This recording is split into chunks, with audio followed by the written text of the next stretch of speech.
உயர்ந்த நிலையில் இருந்தவர்களில் சிலர் திடீரென்று தாழ்ந்த நிலைக்கு தள்ளப்படுகிறதை நாம் பார்க்க முடியும். அது மாதிரி எல்லாம் பார்த்துருக்கீங்களா? பார்த்துருக்கீங்களாப்பா? டாப் லெவலில் இருப்பாங்க, திடீர்னு பார்த்தா டவுன் லெவல் வந்து நிற்பாங்க. இன்னொன்று நம்ம பார்க்கலாம், டவுன் லெவலில் இருப்பாங்க, டாப் லெவலில் போயிடுவாங்க. ஆச்சரியமா இருக்கும். நல்ல கவனிங்க, கர்த்தர் பிள்ளைகள், நல்ல கவனிங்க. நம்ம வாழ்க்கையில தேவன் நம்மளை எந்த இடத்துல இருந்து தூக்குனார் அப்படின்னா டவுன். அப்படிதானே? தாவீதின் சங்கீதத்தை தானே பார்க்கிறோம். தாழ்வில் அடிமையை நினைத்தவரை துதியுங்கள், அவர் கிருபை என்று உள்ளது. அப்ப தேவன் நம்மளை டாப் லெவல்ல இருக்கும்போது நம்மளை ஆண்டவர் தூக்கல. டாப் லெவல்ல இருந்து தூக்கி இன்னும் டாப் லெவல்ல வைக்கல, தாழ்வில் இருந்து. அப்படிதானே? அப்படிதானப்பா? எத்தனை பேர் ஒத்துக்கிறீங்க? தாழ்வில் இருக்கு. நம்மகிட்ட காசு பணம் கூட இருந்திருக்கலாம், ஆனா பாவத்தில் இருக்கு. சரியா? தாழ்வில் தான் அப்படி இருக்கு. அந்த நேரத்துல தான் தேவன் அந்த தாழ்வில் இருந்து நம்மை தூக்கி எடுத்து இன்னைக்கு கர்த்தருக்கு ஒப்பு கொடுக்கிற பிள்ளைங்க தைரியமா சொல்ல முடியும், கர்த்தர் என்னை உயர்ந்த நிலைகளை வைத்திருக்கிறார். சொல்ல முடியல? இதை எப்படி சொல்ல முடியும்? நிச்சயமா கர்த்தருக்காக வாழ்றவங்க தைரியமா அதை சொல்ல முடியும். நானா சொல்றேன், சந்தோஷமா சொல்ல முடியும். தாழ்வில் இருந்து என்னை கர்த்தர் தூக்கி எடுத்து தேவன் உயர்த்ததான் வச்சிருக்கிறார். இந்த நிலையிலேயே நாம எப்போ இந்த நிலைக்கு இருக்கணும். ரெண்டாவது, உயர்ந்த நிலையில நீங்க அந்த பொசிஷன்லயே இருக்கிறதுக்கு நீங்க எப்பவும் கவனமா இருக்கணும். இப்ப நம்ம படிச்சுமே இந்த 2 வசனத்துல ஒரு முக்கியமான விஷயத்தை நம்ம பார்க்க போறோம். ஒண்ணு, வசனம் 5, அவன் தன் தகப்பனாகிய அமத்சியா செய்தபடியெல்லாம் கர்த்தரின் பார்வைக்கு செம்மையானதை செய்தான். யார் இந்த ராஜா? அகசியா அப்படின்னு போடப்பட்டிருக்கு. ஆனா அசரியா என்கிற ராஜா. ஆனா இந்த ராஜாவுக்கு இன்னொரு பேர் இருக்குது, உசியா. அதுதான் மெயினான பேரா இருக்கு. நிறைய இடத்துல உசியான்னு இருக்கு. எனக்கே ரொம்ப நாளா தெரியாது. உசியா ராஜா தான் எனக்கு மெயின் ஃபேமஸ். ஆனா இந்த ராஜாவுக்கு அசரியான ஒரு பேர் இருக்குது என்பது நான் நேத்தா கண்டுபிடிச்சேன். அசரியா. இந்த அசரியா ராஜா என்கிற இந்த உசியா ராஜா கர்த்தரின் பார்வைக்கு செம்மையானதை செய்தான். அப்படின்னா என்னன்னா, அவன் ஒரு உயர்ந்த நிலையில இருக்கிறான் அர்த்தம். செம்மையானது செய்யறவங்க, செம்மையானதை செய்கிறவர்கள் உயர்ந்த நிலையில் இருக்கிறவங்க தான் செய்ய முடியும். அப்படிதானே? வசனம் தானே போட்டிருக்குது, கர்த்தரின் பார்வைக்கு செம்மையானதை செய்தான். அப்போ ஒரு நல்ல லெவல்ல இருந்திருக்கிறார். 5ஆம் வசனம் பாருங்க, கர்த்தர் இந்த ராஜாவை வாதித்ததினால் என்னாச்சு? செம்மையானதை செய்தவனை கர்த்தர் வாதிக்கிறாராம். கர்த்தர் பாருங்க, அவன் தன் மரணநாள் மட்டும் குஷ்டரோகியா இருந்தான். இது என்ன? இது தனித்து ஒரு வீட்டிலே வாசம் பண்ணினான். என்னங்க, செம்மையாய் செய்த ராஜா கர்த்தரின் பார்வைக்கு சரியானதை செய்தான். ஆனா 5ஆம் வசனம் பார்த்தா ஒரே ஒரு நடுவில் தான் வசனம், ஒரு வசனத்துக்கு அடுத்த வசனம் பார்த்தா கர்த்தரோட வாதித்த. அப்படின்னு நடுவுல ஒரு சம்பவம் நடந்திருக்கு. ஆமென். 3ஆம் வசனத்துக்கும் 5ஆம் வசனத்துக்கும் நடுவுல ஒரு பெரிய விஷயம் என்ன செஞ்சது, நடந்திருக்கு. அதுதான் மையமிட்டு இன்னைக்கு நம்ம செய்தியை பார்க்க போறோம். அப்போ உயரத்தில் இருக்கிற மனிதன், உயரத்தில் வைத்த மனிதன், ஆக்சுவலா அவன் தாழ்மையில தான் இருந்தான். இந்த தாழ்மையில் இருந்த அந்த மனிதனை உயரத்திற்கு வைக்கிறார். ஆனால் அந்த உயரத்தை அவன் தக்க வைத்துக் கொள்ள தெரியவில்லை. சரியா? எப்பவுமே நல்லா கவனிங்க, கர்த்தர் நம்மளை ஆசீர்வதிப்பாரு. அந்த ஆசீர்வாதத்தை தக்க வச்சுக்கணும். நம்ம அசால்ட்டா தனாவட்டெல்லாம் ரொம்ப நாள் என்ன வச்சுங்களேன், அந்த தக்க வைக்க தெரியலன்னு வச்சுக்கோங்க, அவ்வளவுதான். ஆண்டவர் அதை பிடிங்க வேற ஒருத்தர் கொடுத்துருவாரு. கர்த்தர் பிள்ளைங்க ரொம்ப கவனமா நாம இருக்கணும். அப்போ இந்த உசியா ராஜா கிட்ட இருந்து சில நல்ல காரியங்களும் இருக்குது, சில தப்பான காரியங்கள் இருக்குது. நல்ல காரியத்தை எடுத்துப்போம், தப்பான காரியத்தை புரிந்து கொண்டு இப்படி ஐயோ அது வேணாப்பா அப்படின்ற மாதிரி ஒதுக்கிடும். நல்ல காரியத்தை நாம் இன்னைக்கு பார்க்க போறோம். செய்தியின் தலைப்பு உசியா ராஜாவின் உயர்வு. இன்னைக்கு நான் பார்க்க போறோம் உசியா ராஜாவின் உயர்வு. முதல்ல இந்த உசியா ராஜாவின் ஸ்டார்டிங் நம்ம பார்க்கும்போது பார்த்தீங்கன்னா 16 வயசுலேயே ராஜாவாக சிங்காசனத்தில் அமர்ந்த ராஜா. 16 இயர்ஸ் கேள்விப்பட்டிருக்கீங்களா? 16 வயசுல யாருன்னா ராஜாவா கேள்விப்பட்டிருக்கீங்களா?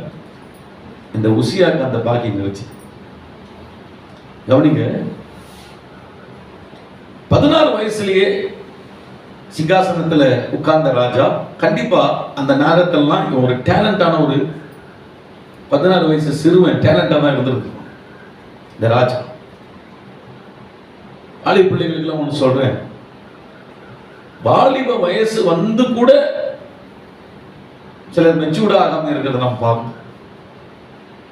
ஆண்களும் சரி பெண்களும் சரி, வாலிப வயசு வந்து கூட ஒரு 20 வயசு 25 வயசுலாம் எப்படி இருக்கணும்னா, நீங்க வந்து திறமசாலியா இருக்கணும், நிறைய ஆளுகை பண்ணுகிறவங்களா இருக்கணும், அதிகாரம் உடையவர்களா இருக்கணும், காரியத்தை சாதிக்கிறவர்களாக நீங்க இருக்கணும். புரிதுங்களா? நான் சொல்றதெல்லாம் புரியுதா? டேலண்டா இருக்கணும். இது பொதுவாக எந்த வயசுல பார்ப்போம்? ஒரு 29 30 அந்த மாதிரி வயசுல தான் இதெல்லாம் நம்ம பார்ப்போம். இல்ல 16 வயசுலயே நீ அப்படி இருக்க முடியும். கை வைத்து கத்துற துதி சொல்றது புரியுதா? சபையில வர யூத், யங் யூத், ஒரு சர்ச்சுக்கு வர, நம்ம சர்ச்சுக்கு வர யங் யூத்துங்க அப்படின்னு பார்த்தா 16 வயசுல ராஜஸ்தானத்துல உட்கார்ந்து ஆளுகை செய்யறாருன்னா, அந்த கிருபையை கத்தர் கொடுத்தாருன்னா, நான் சொல்றேன், சின்ன பிள்ளைங்களா இருக்கிற உங்களுக்கு அந்த ஆளுகையை கத்தர் தருவாரா தரமாட்டாரா? விரும்பினா கத்தர் கட்டாயம் தருவார். ஆமென். தேவனுக்கு மகிமை உண்டாகட்டும். நீ தமிழ்நாட்டிலேயே செஸ் விளையாடுறதுல சாம்பியனா ஒரு சின்ன பையன் தான். பேர் என்னமா? பிரேமானந்தமா? பிரகனானந்தா. சின்ன பையன் தான். அவங்கிட்ட கையெழுத்து உலகமே வாங்கிட்டு கையெழுத்து வாங்கிட்டு நிற்குது. என்ன வயசு தெரியுமா? உங்க ஆபீஸா? சரி இருக்கட்டும். வயசு தெரியுமா?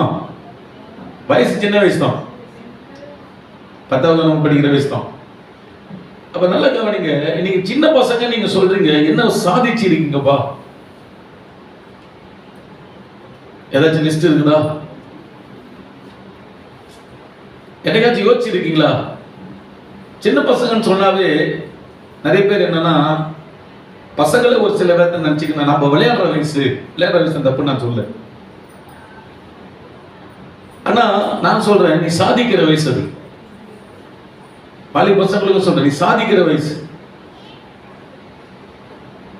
ஆனா நிறைய பேர் நம்ம எப்படி வந்துட்டாங்கன்னா, சாதிக்கிறதெல்லாம் பார்த்தா 30 35 மேலதான் சாதிக்கிறது. இல்லவே இல்லை. சிறு வயசுலயே சாதிக்கணும். நம்ம என்ன தெரியுமா, ஊர் நம்ம கிட்ட கத்து கொடுத்துருச்சு சின்ன வயசுல.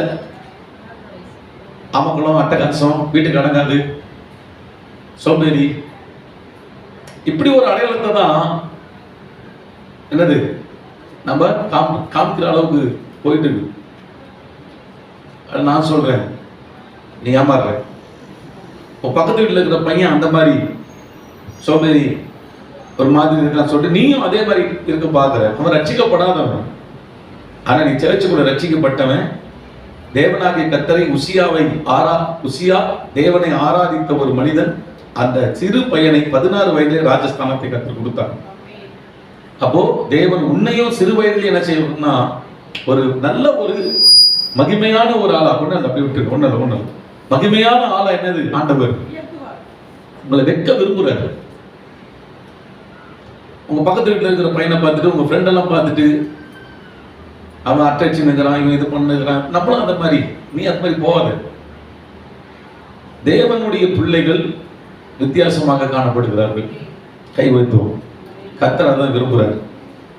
பெண் பிள்ளைகள் உங்க வீட்டு பக்கத்தில் இருக்கிறவங்களாம் பார்க்கணும். சின்ன வயசுலயே வித்தியாசமா இருக்குது இந்த பொண்ணு, டேலண்டா இருக்கு இந்த பொண்ணு, பொறுப்பா இருக்குது இந்த பொண்ணு, இந்த பையன் பொறுப்பா இருக்கிறான் அப்படின்னு என்ன செய்யணும்? பேர் எடுக்கணும். அவன் தான் கர்த்தர் பிள்ளை. அந்த கிருபையை ஒப்பு கொடுக்கிற பிள்ளைகளுக்கு கர்த்தர் தர. நான் 28 வயசுல ரட்சிக்கப்பட்டேன். அப்போ எங்க வீட்டில் எங்க அம்மா சொல்ற காரியம், எங்க அக்கா சொல்ற காரியம் எங்க வீட்டில் என்ன சொல்லுவாங்க, வாங்கிட்ட பேசி மேல வர முடியும். ஆண்டவரை பத்தி எதனா சொல்லுவாங்க, அப்படி இப்படின்னு கடற்கடன்னு பேசுவாங்க. அதுக்கு சரியா சூடா பதில் கொடுப்பேன். அவன் சொல்லுவாங்க, உங்ககிட்ட பேசி மேல வர முடியாது, மூடுங்க வாய். ஆமென். சின்ன வயசு தான். எங்க அம்மாக்கெல்லாம் வயசு ரொம்ப பெருசு தான், எங்க அக்காவுக்கு பெருசு தான். ஆனா தேவனை குறித்து தப்பா பேசினா சூடா கொடுப்பேன். ஒன்னும் அவங்களால பேச முடியாது. யாரா இருந்தாலும் சரி, எங்க வீட்டு பக்கத்துல இருக்கவங்க கூட சரி, அவன் முஸ்லீமா இருக்கட்டும், அவன் யாரா இருக்கட்டும், சின்ன வயசு தான், ஐயரா இருக்கட்டும், ஐயர்கிட்ட கொடுத்து கொஸ்டின் கேட்டனா, சரி மச்சான் போயிட்டு வா மச்சான் அப்படின்னு ஐயர் முடியாது. அப்ப வயசு என்ன, 22. அப்போ நல்லா கவனிங்க, நம்ம தேவனோடு இருந்தா சின்ன வயசுலயே என்ன செஞ்சார் ஆண்டவர், உங்களுக்கு ஞானத்தை கொடுத்துருவாரு, ஒரு ஆளுகை கொடுத்துருவாரு. இப்போ சர்ச்சைக்கு வர பசங்களெல்லாம், வாலிப பசங்களை பார்த்து வெளியே இருக்கணும் சொல்லணும். ஒரு பொண்ணு ஒன்று நல்லா படிச்சு இந்த எக்ஸாம்ல எழுதி மேலே வந்து பார்த்தியா, வயசு என்ன, ஒரு 18 வயசு பொண்ணு. அந்த பொண்ணு ஆபீசரா இருக்குமாங்க. அது எப்படி சொல்லணும், வெளியே ஜனங்க அசால்ட்டா சொல்லணும். லிவிங் அர்ஜென்சிக்கு போகும்போது பொண்ணு, ஒரு ஆபீசரா ஒரு பொண்ணு 18 வயசுல, எப்படி கேட்கறதுக்கு நல்லா இருக்குங்களா? அது சொல்லணும். ஒரு பையங்க, ஒரு 18 வயசு 19 சின்ன பையன், அவனோட விவோ ஆகிறதுக்கு ட்ரை பண்ணுறாங்க. எப்படி சொல்லணும், என்ன சொல்லணும், அப்படி பேர் அப்படி வரணும். அதுவா, ஐயோ அகந்தவாள், அப்படி என்ன பண்ணக்கூடாது. அது பேர் எடுத்தாரு, பேர் எடுக்கக்கூடாது, நல்ல பேர் எடுக்கணும். 16 வயசுல ராஜாவா உட்கார கொடுங்க. அவன் உட்காந்து சின்ன வயசுல ஏதோ ராஜா வாங்கிட்டாங்க, ஏதோ ஒரு விளையாட்டுத்தனமா விளையாட்டு போயிடுவோம், அப்படி கிடையாதுங்க. 53 ஆண்டுகள் நினைக்கிறேன், 53 ஆண்டுகள் எருசலேம் என்ன செஞ்சிருக்கிறாரு, 52 வருஷம் எருசலேம். அப்போ சின்ன வயசுல இருந்தே, 13 வயசுல இருந்தே, 16 வயசுல இருந்தே அவள் எருசலேமா அவ்வளவு அழகா என்ன செஞ்சிருக்கிறாரு, அரசாண்டு வச்சிருந்திருக்கிறார். கை வைத்து கத்துற துதி. இப்ப தெரியுதா, வாலிபர்கள், சிறு வாலிபர்கள் சின்ன வயசுலயே மெச்சூர்டா இருக்கணும். ஆனா இப்ப பசங்க எல்லாம் வேற விஷயத்துல மெச்சூர்டா இருக்கு. வேற வயசுல என்னது மெச்சூர்டா இருக்கிறாங்க, புரியுதா? அந்த மெச்சூர்ட் எல்லாம் பிசாசு மெச்சூர்டு, தூக்கி முதல்ல வெளியே தூக்கி போடு. ஆமென். 5வது படிக்கும் போதே காதல், 6வது படிக்கும் போதே காதல், 7வது படிக்கும் போதே காதல், இதெல்லாம் என்னது, மெச்சூர்ட் ஆயிட்டாங்க. சின்ன வயசுல என்னவா,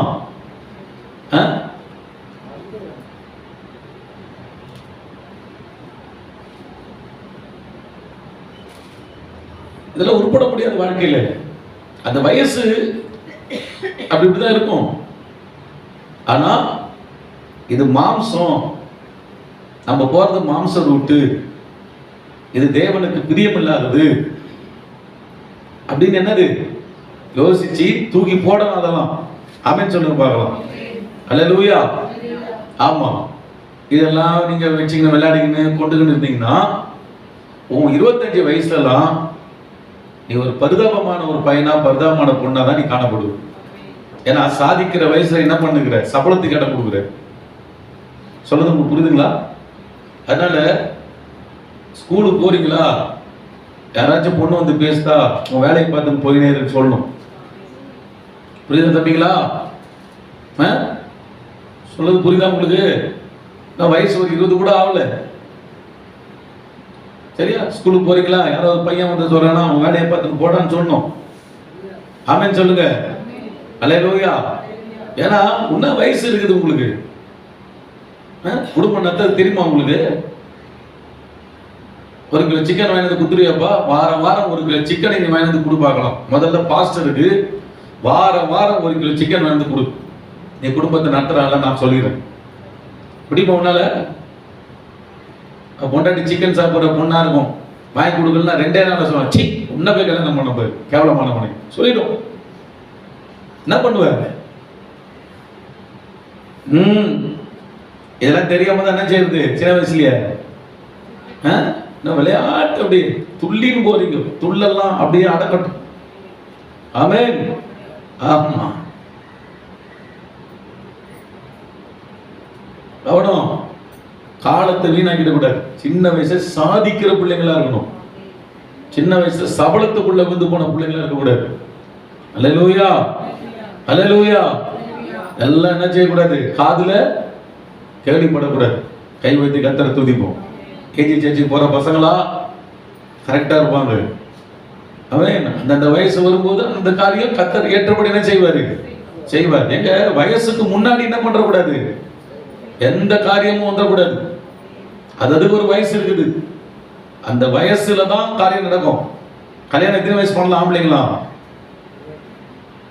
29 வயசுல கல்யாணம் பண்ண. எத்தனை வயசு? 29 வயசு. கரெக்டா இருக்குது என் லைஃப்ல. எல்லாமே கரெக்டா. பாஸ்டர் நம்ம கல்யாணம் பண்ணும்போது 26 இல்ல 27 நினைக்கிறேன், அவ்வளவுதான். அப்ப பொம்பளை பசங்க கல்யாணம் பண்ண எத்தனை வயசு?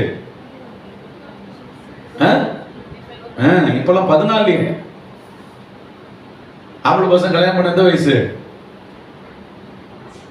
தலை குஞ்சினுங்கிற என்ன வயசுல கல்யாணம் பண்ணலாம்? என்னடா சிரிக்கிற சாம்? எந்த வயசு? 31. படிக்கலாமா உங்களுக்கு? புரியுதா? கல்யாணம் எல்லாம் அவசரப்படக்கூடாது. புரியுதா? அப்படிதான் வரும். சின்ன வயசுலயே உன் வாழ்க்கைய இதாக்கிடும். அதனால வாலி பசங்க நல்ல பசங்க, சிஸ்டரும் நல்ல பிள்ளைங்க, வாழ்க்கையில முன்னேறத படிக்கணும், தாய் தகப்பனை காப்பாற்றணும், நல்ல வீட்டில் ஆசீர்வாதங்கள் நம்மளால வர வைக்கணும், நல்ல வேலை கிடைக்கணும், நல்ல வேலைக்கு போகணும், நல்லா சம்பாதிக்கணும். புரியுதா? விளையாட்டு கிடையாது. ஆமா, மாட்டிங்கன்னா முடிஞ்சு போச்சு. ரொம்ப கவனமா இருக்கணும். சரியா? 16 வயசுல மெச்சூர்டா சூப்பரா இருக்கும். எதுல? ராஜ பதவி ஆளுகை செய்து ஜனங்களுக்கு ஆசீர்வாதமா இருக்கு. அதனால ரொம்ப என்னது, சின்ன வயசுலயே நீங்க சாதிக்கிற ஆளா இருக்கணும். முட்டாள்தனமான வேலைக்குள்ள என்ன செஞ்சிடக்கூடாது, போயிடக்கூடாது. புரியுதா? கவனமா நீங்க இருக்கணும். அந்த மாதிரிலாம் இருந்துச்சுன்னா இதெல்லாம் உணர்த்து. சின்ன வயசு அந்த வயசுக்கு அப்படிதான் இருக்கும். புரியுதா? அதெல்லாம் இல்லைன்னு சொன்னா நீங்க டாக்டர் தான் போய் பார்க்கணும். அதெல்லாம் என்ன செய்யணும், கட்டாயமா இருக்கும். ஆனா நீங்க தான் என்ன செய்யணும், இது இந்த வயசுல இதெல்லாம் நான் செய்யக்கூடாது, இதெல்லாம் போகக்கூடாது, எனக்குன்னு ஒரு வயசு கத்தர் வச்சிருக்கிறாரு அப்படின்னு என்ன பண்ணணும், அதை யோசிச்சு அதெல்லாம் விலக்கி நீங்க தான் உங்களை என்ன செய்யணும், காத்துக்கொள்ளணும். அப்படின்னு சொல்லுங்க பார்க்கலாம். அல்லேலூயா. அதனால இதை நீங்க நல்லா புரிஞ்சுக்கணும். சரி, இந்த உசியா 16 வயசுல வந்தாலும் டேலண்டான ஒரு ராஜா, செம்ம டேலண்ட். சர்ச்சில் இருக்கிற நீங்களே எப்படி இருக்கணும், டேலண்டா இருக்கணும். உலகத்தை செம்ம டேலண்ட்ல இருக்கிறான். சர்ச்சில் வருகிற பசங்க பார்த்தா எல்லாரும் சொன்ன முடியும். சிலர்லாம் பார்த்தீங்கன்னா என்னது, அப்படியே ஒண்ணுமே தெரியாத மாதிரி பத பத பத பத இருக்கிறாங்க. சரியா? தேவ பிள்ளைகளே, சபையில் இருக்கிற நீங்க டேலண்டா இருக்கணும். ஆமென் சொல்லுங்க பார்க்கலாம். திறமையா இருக்கணும். உன் திறமையெல்லாம் தேவன் பயன்படுத்தணும். உன் திறமெல்லாம் உலகத்துக்கு ஆசீர்வாதமா இருக்கணும். ஆமென். அந்த மாதிரி நீங்க லைஃப்ல இருக்கணும். ஓகே, சரி. முதலாவது, உங்க வாழ்க்கையில செம்மையானதை நீங்க செய்யணும் அப்படின்னா இது எப்ப செய்ய முடியும் தெரியுமா? தாழ்மை உங்க உள்ளத்துல இருக்கிறதற்கு நீங்கள் இடம் கொடுக்கும் பட்சத்தில் தான் நீங்கள் செம்மையானதை செய்ய முடியும். ஃபர்ஸ்ட் உசியா ராஜா கிட்ட இருந்த ஒரு நல்ல குணம் என்னன்னா, 2 நாளாகமம் 26:4 பாருங்களேன். 2 நாளாகமம் 26:4. அவன் அவன் தன் தகப்பனாகிய அமத்சியா செய்தபடியெல்லாம் கர்த்தரின் பார்வைக்கு செம்மையானதை செய்து. கவனிங்க, உசியாவினுடைய ஆட்சி காலத்தை ரெண்டு பகுதியா பிரிக்கலாம். ஒண்ணு பொற்காலம், அவனுடைய ஆட்சி செம்ம நல்ல ஒரு ஆட்சி. ரெண்டாவது விழுந்து போன ஆட்சி. இப்ப நம்ம நல்ல ஆட்சியை பார்க்கணும். எப்படி ஒரு நல்ல ஆட்சி வாய்க்க பண்ணிருந்ததுன்னா, முதல்ல அவன் ஹார்ட் நல்ல ஹார்ட்டா இருந்தது. என்னைக்குமே நம்ம இருதயம் நல்லா இருக்கும். இருதயம்னா இந்த இருதயம் இல்லை, இருதயம்னா சிந்தனை. நம்ம உள்ளான இருதய சிந்தனை எப்படி இருக்கணும்னா நல்லா இருக்கணும், கரெக்டா இருக்கணும், கர்த்தர் விரும்புற மாதிரி இருக்கணும். அதை பொறுத்துதான் உங்க வாழ்க்கையில உயர்வும் தாழ்வும் இருக்கு. அப்ப இந்த உசியா 16 வயசுல ராஜா ஆகும்போது அவனுடைய இருதயம் செம்மையா இருக்கு, அழகா இருக்கு. ஏன்னா அவன் கர்த்தரின் பார்வைக்கு செம்மையானதை செய்தான். இப்ப தேவன் பார்க்கிறாரு, அவர் பார்க்கிற அந்த பார்வைக்கு உசியா ராஜா என்ன செய்யறாரு? கரெக்டானது. தேவனுக்கு எது கரெக்டா தெரிந்தோ அதை செய்வதற்கு உசியா ராஜா தன் வாழ்க்கையை ஒப்பு கொடுத்ததை பார்க்கணும். ஆமென். அப்போ நீங்கள் நானும் உங்க லைஃப்ல செம்மையானதை செய்யணும்னா தாழ்வு முதல்ல வேணும். அது அழைக்கப்பட்ட அந்த அழைப்பு நேரத்துல உசியா ராஜா இருதயம் தாழ்மையில இருந்துச்சு. எப்பவுமே ஒரு காரியத்தை சரியா செய்யறவங்க யார் தெரியுமா செய்வா? சிம்பிளா சொல்லிடலாம், தாழ்மையா இருக்கிறாங்க பாத்தீங்களா, அவங்க தேவனுக்கு பிரியமா காரியங்களை செய்வாங்க. ஆமென். தாழ்மையா இருக்கிறவங்களுடைய அடையாளம் என்னன்னா, எது கர்த்தருக்கு பிரியமோ அதை அழகா செய்வாங்க, செம்மையா செய்வாங்க. அதை வச்சே நம்ம கண்டுபிடிக்கலாம் இவங்க தாழ்மையானவர்கள். தாழ்மைன்னு சொன்னா தரையில நான் உட்காந்துக்கிறேன், தாழ்மைன்னு சொன்னா நான் நகை போடுறது இல்லை, தாழ்மைன்னு சொன்னா நான் வெள்ளை ஜீப்பை போடணும், தாழ்மைன்னு சொன்னா நான் ஒரு பேக் ஒன்று மாட்டிக்கணும், இதெல்லாம் கிடையாது தாழ்மை. இதெல்லாம் அவங்களும் தனிப்பட்ட விதத்துல கர்த்தர் கொடுத்தாருன்னா நம்ம அந்த காரியத்தின்படி இருப்பான்னு சொன்னாருன்னா ஓகே செய்யலாம். தாழ்மை என்பது என்னன்னு சொன்னா, கர்த்தருடைய பார்வையில கரெக்டானதை நீ செய்வ, அவங்கதான் தாழ்மை உள்ளவங்க. ஆண்டவருக்கு மகிமை உண்டாகட்டும். ஆமென். யார்கிட்ட எப்படி நடந்துக்கணும், எப்படி பேசணும், இந்த சூழ்நிலையில என்ன செய்யணும், எதை செய்யக்கூடாது, இதுதான் செம்மை. செம்மைனா சரியானது. சரியானதை என்னது செய்யக்கூடியவர்கள் யார் இருப்பாங்கன்னா தாழ்மையா இருக்கிறவங்க செய்வாங்க. அப்ப யோசிச்சு பாருங்க, நீங்க சரியானதை செய்கிற ஆட்களா நீங்கள் நானும் என்னவா இருக்கு இல்ல குழப்பத்தை நம்ம உண்டாக்குறோம்?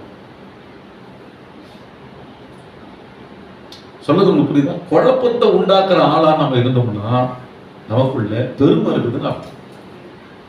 பெருமை இருக்கிறவங்க என்ன செய்ய மாட்டாங்க, சிந்திக்கவே மாட்டாங்க வாழ்க்கை.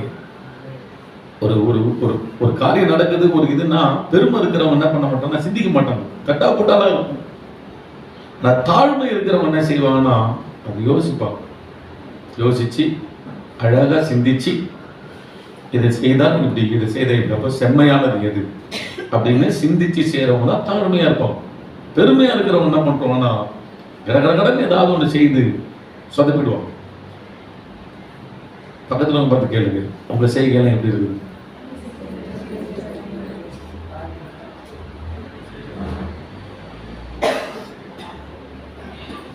பொண்ணை தேர்ந்தெடுக்கிறது, மாப்பிள்ளை தேர்ந்தெடுக்கிறது, இதெல்லாம் செம்மையா இருக்கணும். உண்மைதானே? செம்மையா இருக்கணும். இந்த செம்மை எப்ப செய்வீங்க? தாழ்மையா இருந்தாதான் சரியா நீங்க தேர்ந்தெடுப்பீங்க, கரெக்டா தேர்ந்தெடுப்பீங்க. புரியுதா? நம்ம சர்ச்சில் ஒரு சிஸ்டருக்கு கல்யாணம் ஆச்சு, நல்ல ஃபேமிலி, இந்த பொண்ணு கல்யாணம் போன ஃபேமிலி. அதுல என்னன்னா பெரிய மருமக சூப்பர் மருமக. இந்த பொண்ணு நடந்துக்கிற விதம் ரொம்ப நல்லா இருந்துச்சு. அந்த வீட்டுல மாமியாருக்கு மரியாதை கொடுக்குறாங்க, மாமனார் இருக்கிறாரு, மச்சனா இருக்கிறாங்க, எல்லாம் இருக்கிறாங்க. எல்லாரையுமே பக்குவமா நடத்துது அந்த பொண்ணு. பெரிய மருமகம் பக்குவமா நடத்துறாங்க.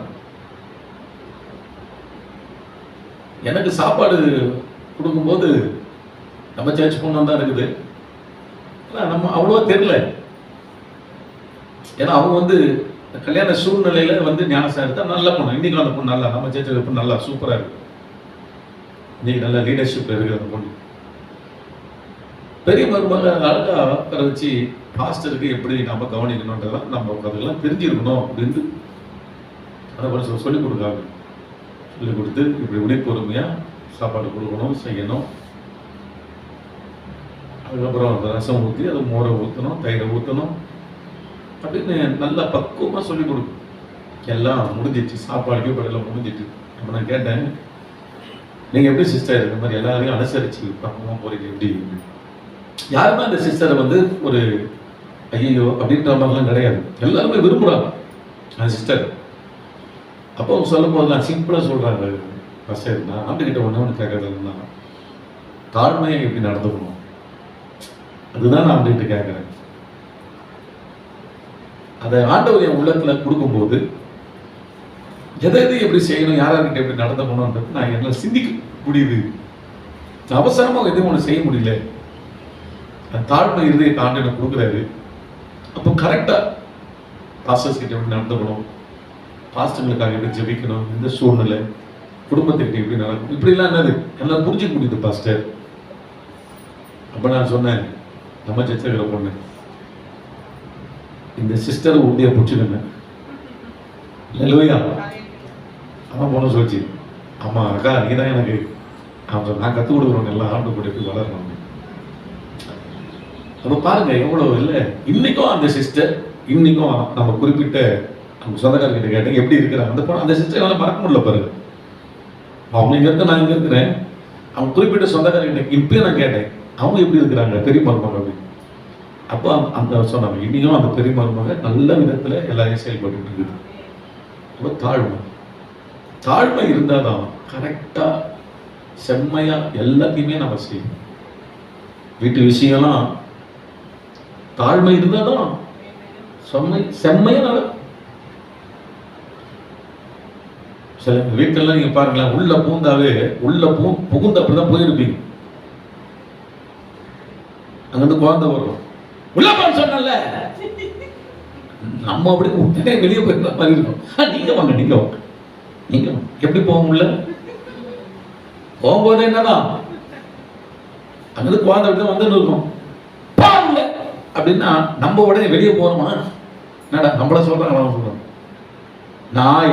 நீங்க வாங்க நீங்க வச்சு பார்த்துருங்களா? அப்போ என்ன இதெல்லாம் அப்படின்னு பார்த்தீங்கன்னா வேற ஒண்ணுமே இல்லை. அவங்க பெருமையில இருக்காங்க. பெருமையில இருந்தாங்கன்னா பேச தெரியாது. எப்பவுமே நல்லா புரிஞ்சுக்கணும். நம்மளுடைய வாயில நம்மளுடைய இதெல்லாம் செம்மையா பண்ண தெரியலன்னா நம்ம கிட்ட இருக்கிற மிஸ்டேக்ஸ் என்னன்னா நம்ம இருந்து பெருமையில தான். ஆனா அவன் சொன்னா ஏத்துக்க மாட்டான், அதை ஏத்துக்க மாட்டான். ஏன்னா கொஞ்சம் கஷ்டமா தான் இருக்கு. நான் போய் பெருமையா இல்லை, நீ உட்காந்து பாருங்க கர்த்தர் சமூகத்துல தெரியும்.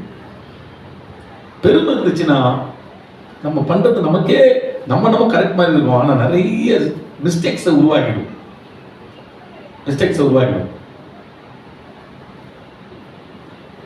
சரியா? நல்ல கர்த்தர் பிள்ளைகள் செம்மையானதை எப்ப செய்ய முடியும்னா, உசியா ராஜா செம்மையானதை செய்தான். எப்ப செய்ய முடியுது? அவன் தாழ்மையா இருந்தார். அதான் ரகசியம். அம்புலா தாழ்மையா இருக்கு. சர்ச்சில் இருக்கிற எல்லா யூத், எல்லா சிஸ்டர் பிரதருங்க செம்மையா நீங்க செய்வீங்க. உங்க வேலையா உங்க ஓனர் உண்மையா சொல்றேன், உங்களை விட மாட்டார். அப்பயே தெரிஞ்சுக்கலாம் இவங்க எப்படி இருக்கிறாங்க, வேலையில செம்மையா இருக்கிறாங்க, சரியா தான் செய்யறாங்க.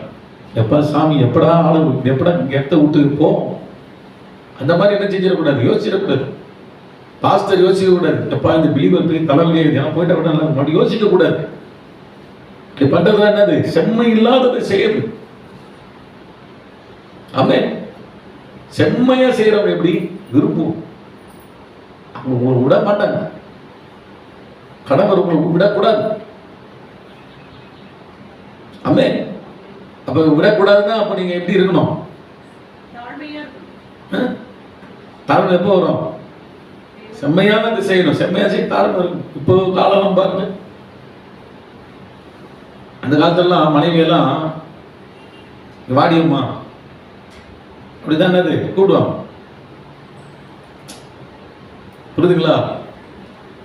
இப்பெல்லாம் என்னன்னா நாங்கள் சமம், என்னவா சமம் அப்படியே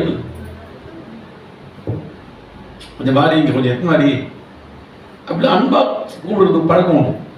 இப்போ வர மனைவி என்ன சொல்லுதுன்னா, ஒன்றும் பிரச்சனை இல்லை, நீங்க வாடி அதை எத்தனை வாடி சொல்லு, நான் சொல்றேன் இங்க வாடாத எத்தனை வாடான்றது அப்படின்னு. அப்போ எங்க போகுது பாத்தீங்களா? என்ன கிடையாது இதயத்துல. என்னைக்குமே சொல்றேன், கவனிங்க,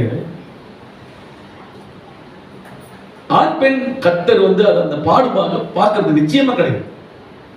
ஆண்கள் ஒரு மாதிரி, பெண்கள் ஒரு மாதிரி, ஆண்கள் அடிமை, பெண்கள் தான் அப்படிலாம் கிடையாது. ஆனா வேதம் ஒரு வார்த்தை சொல்றது நல்லா பாருங்க, ஆதாம் முந்தி உருவாக்கப்பட்டது. அதை நீ மறந்துடக்கூடாது. என்னைக்குமே முந்தி உண்டாக்கப்பட்டிருக்கிற காரியத்தில் கவனமா, அது பின்னாடி நம்மனா கொஞ்சம் நாம கவனமா தான், தாழ்மையா தான் இருக்கணும். நான் உங்களுக்கு சர்ச்சையில் சொல்லிக் கொடுக்குறேன், நீங்க எப்படி கத்துக்கிறீங்கன்னு தெரியல. திருமணமாய் போறீங்களா, கணவன் அவருக்கு நம்ம அடிமை நான் சொல்லல, ஆனா we must give respect. சமந்தான் அப்படின்றதுல வச்சுட்டீங்கன்னா என்னதான், அவர் வாடினார்னா கண்டிப்பா சமம் வாடா சொல்லுவோம். நீ சம்பாதிச்சனா நான் சம்பாதிக்கல கேட்பீங்க, தப்பாயிடும். சில கணவர்கள் படிச்சிருந்தான், என்ன பண்றது, சொல்ல வேண்டிய சூழ்நிலை ஆயிடுது. ஆனா கர்த்தர் பிள்ளைகள் அது ஒரு ஆதங்கத்துக்காக நீங்க சொல்லி இருக்கலாமே தவிர பெருமையில என்ன பண்ணிடக்கூடாது, சொல்லிடக்கூடாது. சொல்ல புரியுதுங்களா? மாமியார் இருக்கிறாங்க, புரியுதா, ஒரு மாதிரி பேசிடக்கூடாது. என்ன கேள்வி, சும்மா வாய் முன்னூறு அப்படின்னு சொல்லக்கூடாது. என்னதான் இருந்தாலும் என்னதான் அவங்க ஒரு வயசு மேலானவங்க. நான் சொல்றது உங்களுக்கு புரியுதா? யாருமே சரி, அப்பா கொஞ்சம் பசங்க அப்படி வளர்ந்துட்டோம், சும்மா இருக்கிறியா, எல்லாம் எங்களுக்கு தெரியும். சில அப்பா அங்க தலைவலி அப்பா புரியுதா, குழப்பிட்டுருவா. அது கூட பக்குவமா தான் நீங்க சொல்லணும். சில அப்பாலாம் நமக்காகவே கஷ்டப்பட்டு எவ்வளோ போராட்டம் பண்ணி எவ்வளோ வேதனைப்பட்டு கஷ்டப்பட்டு வளர்த்துருப்பாங்க. அப்படிப்பட்ட அப்பாவெல்லாம் நீங்க என்ன செஞ்சிடக்கூடாது, பேசிடக்கூடாது, தப்பா பேசிடக்கூடாது. சொல்றது புரியுதா? நீங்க ரெண்டாவது தான். ஆமென். கொடுக்க வேண்டிய மரியாதை நீங்க என்ன செய்யணும், கட்டாயமா கொடுக்கணும். அம்மாவுக்கு கொடுக்கணும், அப்பாவுக்கு கொடுக்கணும். சரியா? வெளியெல்லாம் போனோம்னா ஆராதனை முடிஞ்சு நியூ இயர் கிறிஸ்மஸ் முடிஞ்சு போகும்ல, ஒரு சேர்ல உட்காரணும். எந்த சேர்ல உட்காரலாம்? இப்ப எத்தனை சேர்ல உட்காந்துக்கிறீங்க? ஒரு சேர்ல உட்காந்துக்கிறீங்க. நம்ம ஆளுங்க எத்தனை சேர்ல உட்காந்து தெரியுமா? பாஸ்டர் அங்க நின்று பாரு, பிரதர் அங்க நிற்பாங்க, 5 சேர் போட்டு உட்காந்துருப்போம், கால் மேல கால் போட்டு. இப்ப பார்த்துட்டு நீங்க என்ன பண்ணுவீங்க? என்ன பண்ண விட்டுருங்க. என்ன பண்ணுவீங்க? அப்படியே பாஸ்ட் அப்படி போயிட்டு இருப்பாரு, பெரியவங்க அப்படி போயிட்டு இருப்பாங்க, அம்மா கால் மேல கால் போட்டு வேண்டிய உட்காந்து இருப்போம். 5 சேர் மேல உட்காந்து காலை எப்படி போகுது இப்போ? அதெல்லாம் கேட்கக்கூடாது பாஸ்டர், தப்புங்க, தப்பு. அந்த செம்மையா உன்னால செய்ய முடியல பாரு. அது காரணம் என்னன்னா இருதயத்துல தாழ்மை. தாழ்மையா இருக்கிற பிள்ளைங்களா நீங்க பாருங்க, கரெக்டா இருக்கும். நல்லா எங்க பாஸ்டர் போற வரைக்கும் ஒரு இடத்துல போய் உட்கார மாட்டோம்.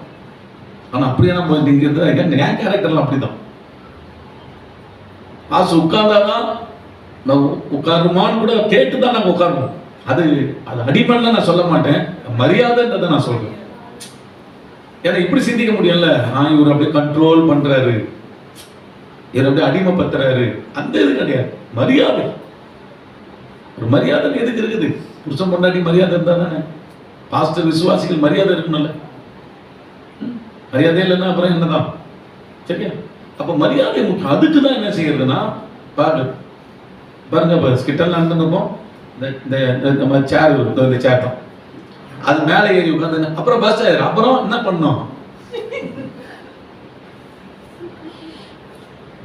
இதில் தான் உட்காந்து கேட்பாங்க, என்ன பண்ண நான் ஓப்பனு இறங்கல கீழே அப்படின்னா என்ன பண்றீங்க நீங்களா இறங்கல அப்படிங்களா? இப்பதான் அப்ப தெரியவே மாட்டேங்குது பேர்.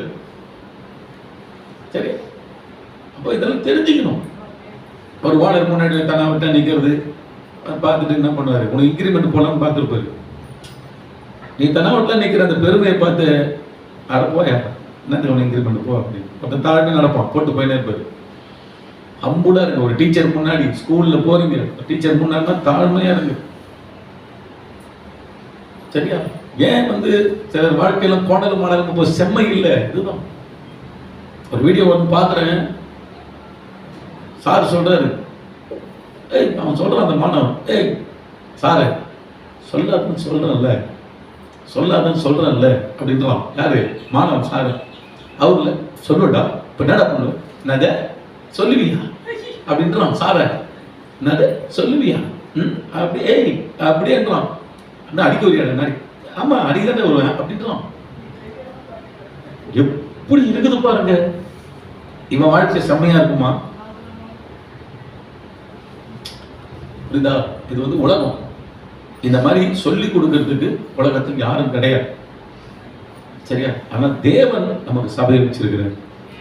இதுலதான் வச்சு நம்மள என்ன பண்ற உருவாக்குற. அப்போ அவன் செய்யற மாதிரி நீ பண்ணாத. புரியுதா? அவன் சாபத்துக்குள்ள போறான், தெரியல அவனுக்கு.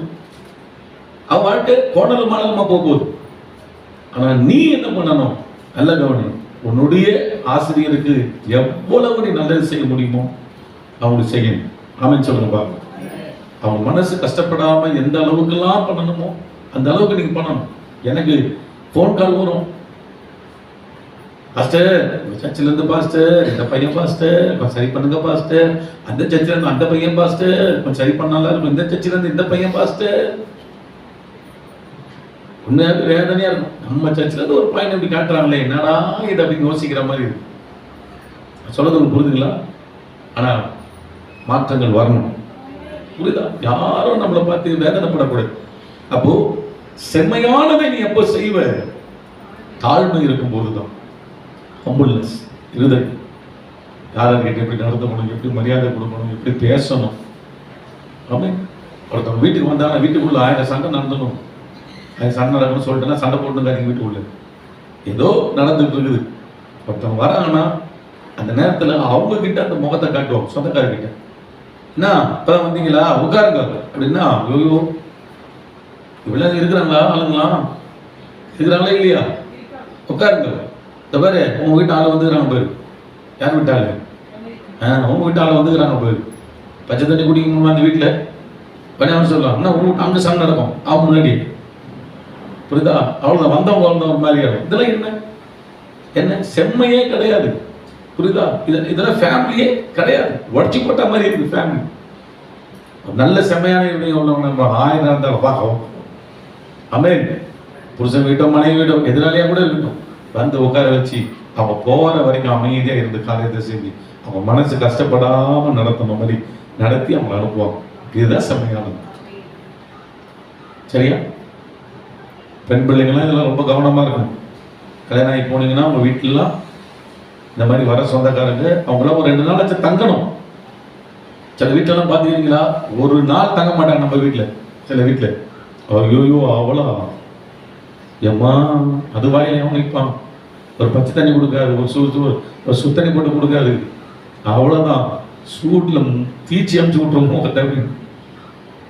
சரி, அவன் வீட்டில் போய் தாங்க முடியாது. அவன் நல்லவுதான், அவன் வீட்டை தாங்க முடியாது. ஐயோ அவ்வளோதான் இருக்கணும். புரியுதா? நம்ம யாரு? கர்த்தர் பிள்ளை. எப்படி நடக்கணும்? ஆழ்மையா இருந்தா செம்மையா நீ போயிட்டு போகலாம். இன்னும் கூட என்ன தங்கலாமே அப்படின்னு மைண்டு தோணும். ஆமென் சொல்லுங்க. அப்படி இருக்கணும் ஃபேமிலி. ஆமென் சொல்லுங்க, சத்தமா சொல்லுங்க. அல்லேலூயா. அப்போ தாழ்மையா இருந்தால் செம்மையாக எதையும் செய்வீர்கள். தாழ்மை இல்லை என்றால் குழப்பமானதை செய்து விடுவீர்கள். பெருமை வந்துடும், குழப்பமா போயிடும். செகண்ட் பாயிண்ட் ஒன்று சொல்லிடுறேன், கவனிங்க. மார்க்கு சுவிசேஷம் 7:37.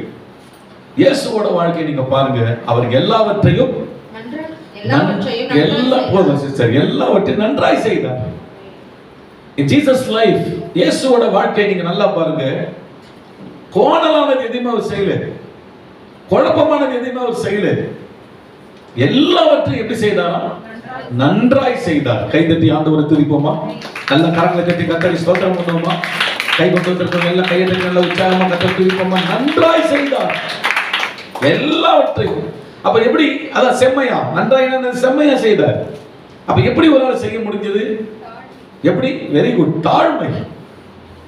இயேசுவுக்கு மனத்தாழ்மை, 100க்கு 100 மனத்தாழ்மையுடையவராக இருந்தார். வாசிங்க ஒரு வசனத்தை, மத்தேயு 11ஆம் அதிகாரம் 28ஆம் வசனம். மத்தேயு 11:28. வருத்தப்பட்டு பாரம் சுமக்கிறவர்களே, நீங்க எல்லாரும் என்னிடத்தில் வாருங்கள், நான் உங்களுக்கு இளைப்பாறுதல் தருவேன். நான் சாந்தமும், போதும் சிஸ்டர், நான் சாந்தமும். அப்ப ஜீசஸ், நம்ம ஆராதிக்கிற நம்முடைய இயேசு எப்படிப்பட்ட குணமுடையவர்? மனத்தாழ்மை உடைய குணமுடையவர், மனத்தாழ்மை. அப்ப கர்த்தர் பிள்ளைங்கனாவே உங்களுக்கு என்ன, நீங்க எப்படி இருக்கணும்? வெளியே எப்படி தம்பிங்களா இருக்கணும்?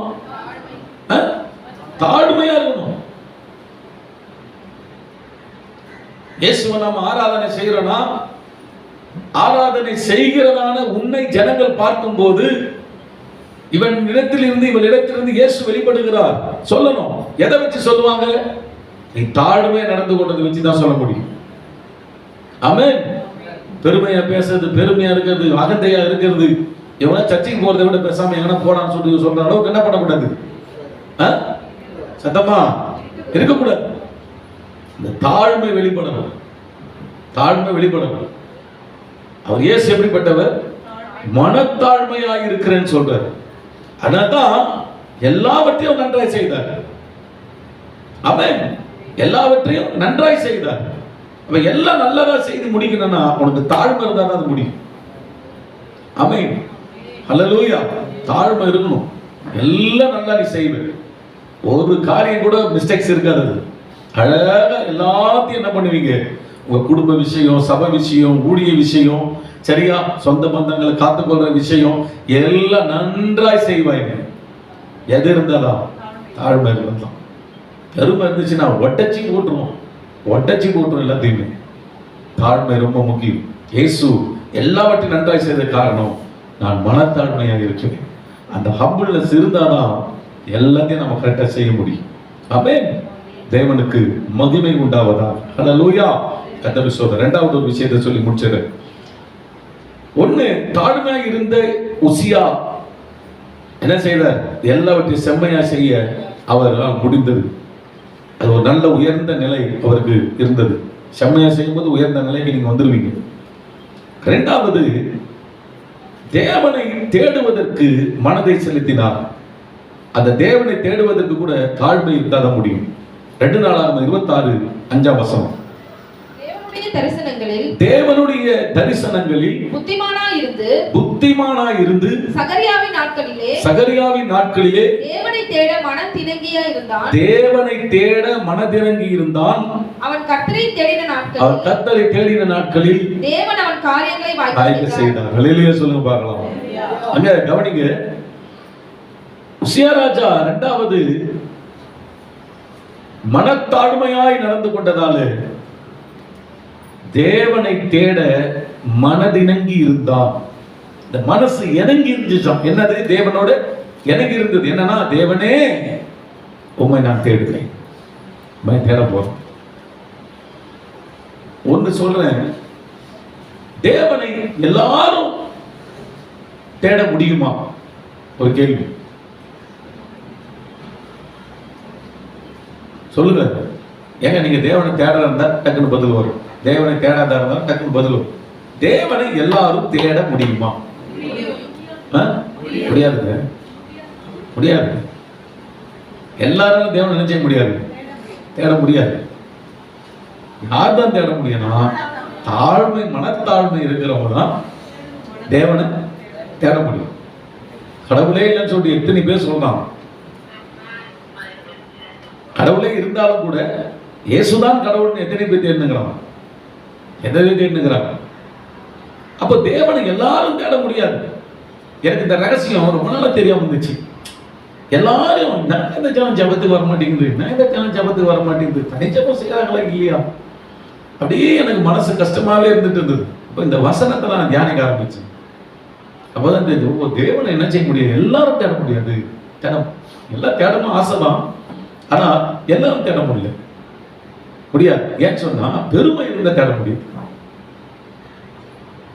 பெருமை இருந்துட்டாலே ஜனங்கள் நிச்சயமாக தேவனை தேட முடியாது. ஏன்னா பெருமை இருந்துட்டாவே என்னதான், நான் செஞ்சிருவேன், எனக்கு அறிவு இல்லை, நான் அதை பார்த்துப்பேன், எனக்கு புத்தி இல்லை, நான் அதை செஞ்சிருவேன், எனக்கு தெரியாததா, எனக்கு தான் அனுபவம் இருக்குது, நான் செஞ்சிருவேன், எனக்கு தெரியாத ஆளுங்களா, நான் செஞ்சிருவேன், என்கிட்ட இல்லாத காசா பணமா நான் செஞ்சிருவேன். சொல்றது உங்களுக்கு புரியுதுங்களா? இந்த மைண்ட் செட் இருக்கிற ஆளுங்க நீங்க பாத்தீங்கன்னா தேவனை தேட மாட்டார்கள். எத்தனை பேர் ஆமென் சொல்றீங்க? கண்டிப்பா தேட மாட்டாங்க, தேட மாட்டாங்க. மனசாட்சியத்துக்கு சொல்லணும், தேவனை நீங்க வீட்டுல டெய்லி தேடுறீங்கன்னா தாழ்மையான ஆளா இருந்தா தான் நீங்க தேடவே முடியும். நீங்க ஜெபத்துக்கு சபைக்கு வரீங்கன்னா தாழ்மையா இருந்தா தான் நீ சபைக்கு ஜெபத்துக்கு கூட வர முடியும். ஆராதனைக்கு கூட உங்க இருதயம் ஹம்புலா இருந்தா தான், நீங்க தாழ்மையா இருந்தா தான் ஆராதனை கூட வர முடியும். அந்த தாழ்மைக்கு செம்ம பவர் இருக்குதுங்க, அதுதான் ஞானம். தாழ்மை உள்ள இடத்துல தான் ஞானம் பிரவேசிக்கும். அப்ப தேவனை தேடுவதற்கு தாழ்மை இருந்தால் தான் முடியும், எல்லாராலும் தேட முடியாது. அப்போ நம்ம வீட்டுல நீங்க எப்படி நீங்க ஆண்டவர் தேடுறீங்கன்னு தெரியல, நான் எப்படி தேடுறேன்னு உங்களுக்கு தெரியாது. ஆனா இப்ப நீங்க வீட்டுல தேடுறீங்க, தேவனை டெய்லி நீங்க தேடுறீங்க. இந்த உசியா ராஜாவை பார்க்கணும், என்னன்னா தேவனை தேட மனதிணங்கி இருந்தான், அவர் கர்த்தரை தேடின நாட்கள்னு போட்டிருக்கு. அப்ப கர்த்தரை தேடின ஒரு உசியா ராஜா. அப்ப மனசுல அப்ப என்ன ஆரம்ப காலத்துல என்ன இருந்திருக்குது? தாழ்மை. இப்ப டெய்லி நீங்க தேவனை தேடுறீங்களா? எனக்கு தெரியாது, உண்மையா சொல்றேன். யாருக்கு எப்படி ஜெபிக்கிறீங்க, என்ன எந்த மணி நேரத்தை ஏந்துக்கிறீங்க, கஷ்டம். நீங்க டெய்லி தேவனை தேடுற ஆளா இருந்தா இன்னைக்கு ஆண்டு உங்களுக்கு சர்டிபிகேட் கொடுக்குறாரு, நீ தாழ்மையா இருக்கிறதால தான் நீங்க தேடுறீங்க. இதே தேவனை நீங்க தேடாத ஆளா இருந்தா அந்த சொல்ற ஒரு காரியம் என்ன, உன் மனசுல என்ன இருக்குது? சுயநீதி. யாரையும் நம்புறேன், எதையோ நம்புறேன். அதனால அதெல்லாம் பாத்தீங்கன்னா ஒரு ஒரு தடக்கல்லு, தேவனை தேடுறதுக்கு முடியாதபடிக்கு ஒரு தடுக்கிற கல்லு சாத்தான் வைக்கிறது. இது எல்லாம் இருந்துச்சுன்னா நம்ம என்ன செய்ய மாட்டோம்னா சும்மா ஃபார்மாலிட்டிக்கு பைபிளை ஸ்டைலா சேர்ச்சு கொண்டு வருவோம் தவிர, பட் இதயம் தேவனை தேட இணங்காது. ஜெபம் சொன்னா உங்க முகம் சுருங்கும். கர்த்தரை டெய்லி தேடுறீங்களா? அந்த பேச்சுக்கே இடம் கொடுக்க சாஸ்திரம் வரவே கூடாது, உங்க வாயில இருந்து வரவே கூடாது. பாஸ்டர் வேற ஏதாச்சும் பேசுங்களேன், அப்படிதான் மைண்டு அப்படி ஆசையா இருக்கும். வேற ஏதாச்சும் பேசுங்களேன், தேவனை தேடுங்க மட்டும் என்ன பண்ணாதீங்க, சொல்லாதீங்க அப்படின்னு உங்களுக்கு அந்த மாதிரிலாம் திங்கிங்லாம் இருந்துச்சுன்னா, நான் சொல்ல நிறைய பெருமை கோச்சு கூடாது, நிறைய உள்ள இருக்குன்னு அர்த்தம். பெருமை தேவனை தேடக்கூடாது. சொல்றது புரியுதா உங்களுக்கு? வாழ்க்கையிலேயே ஒன்று சொல்றேன், சிறப்பானது, சிறந்தது, மேன்மையானது நிறைய பேர் கொடுக்கலாம். எது அப்படின்னு பார்த்தீங்கன்னா அர்த்தமானது, உன்னை உயர்த்தக்கூடியது, இது எல்லாமே எதுல அடங்கி இருக்குது தெரியுமா? தேவனை தேடுறதுதான். இது நிறைய பேருக்கு தெரிஞ்சாலும் கூட அவங்க வாழ்க்கையில தன் சிந்தனையில கட்டப்பட்டிருக்கிறதுனால அதை நான் உங்களால் செய்ய முடியல. நான் இன்னைக்கு கர்த்தர் கூட பேசுறேன், நீ எனக்கு தேடுறாதான் நீ மாறு. ஆமே, உன் இதயத்தை தாழ்த்து உடனே நம்பாத, உடனே நீ நம்பாத. நம்ம என்ன செய்யறோம்? நம்மளதான் நம்புறோம். நான் வேலைக்கு போய் கடன் நினைச்சிருவான்னு சொல்றோம். நான் வேலைக்கு போய் கடன் நினைச்சிடறேன், அடுத்த ஒரு மணி நேரத்துல உயிரோட இருக்கிறியா? எதை வச்சு சொல்ற? இல்ல வேலைக்கு போய் கடன் அடைச்சிடும் சொல்றோம், அடுத்த 1 மணி நேரத்துல உயிரோட இருக்கணுமா? சந்தேகம் தானே, எல்லாம் யோசிக்கிறோம். சந்தேகம் தான். ஒரு வாலிப பையன் நல்ல பிரியாணி சாப்பிட்டு கடையில் ஹோட்டல்ல எல்லாம் சாப்பிடாதீங்கப்பா, ரொம்ப பயங்கர நியூஸ் வந்து மதுரையில இருந்து ஒரு ட்ரெயின் புறப்பட்டு வந்துருக்குது எக்மோருக்கு. பேக் பண்ணி பார்த்தா 5 நாள் ஆட்டுக்கறி, 10 நாள் ஆட்டுக்கறி, கெட்டு போன ஆட்டுக்கறி. அது எங்க போதான்? ஹோட்டலுங்களுக்கு, 5 ஸ்டார் ஹோட்டலுக்கும், பெரிய பெரிய ஹோட்டலுக்கெல்லாம் போதும், சின்ன ஹோட்டலுக்கும் போக வாய்ப்பு இருக்கு. நம்ம என்னதான் மட்டன் மட்டன் பிரியாணி அப்படி சொல்லிட்டு தேவையில்லாதெல்லாம் சாப்பிட்டு ஒரு டான்ஸ் ஆடி இருக்கிறான். அவ்வளோதான், மயக்கச்சு. நிறைய பேருக்கு மயக்கச்சு வந்துடுறாங்க. அப்போ அந்த மாதிரிலாம் ஒரு சூழ்நிலை இருக்குது. நான் சொல்றது உங்களுக்கு புரியுதா? அப்ப தேவனுடைய பிள்ளைகளே நல்லா கவனிங்க. உங்க வாழ்க்கையில தாழ்மை இருந்தா தான் தேவனை நீங்க தேட முடியும். அதான் சுயத்தை சார்ந்து கொள்ளாதீங்க. நீங்க நம்ப முடியும். சாப்பிட்டா கொஞ்ச நேரத்துல அவ்வளவுதான், டான்ஸ் ஆனா போயிடும். யாரும் நினைச்சு பார்த்துருப்பாங்களா?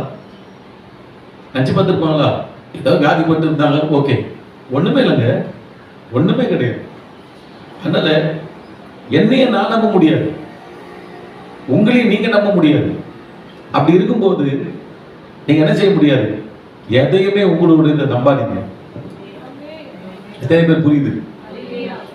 ஆமென். எதையுமே நீங்க நம்பாதீங்க, மற்றவர்களுடைய எதையுமே நம்பாதீங்க. அது உங்களுக்கு ஏற்படணும்னு சொல்லி விரும்பவும் செய்யாதீங்க.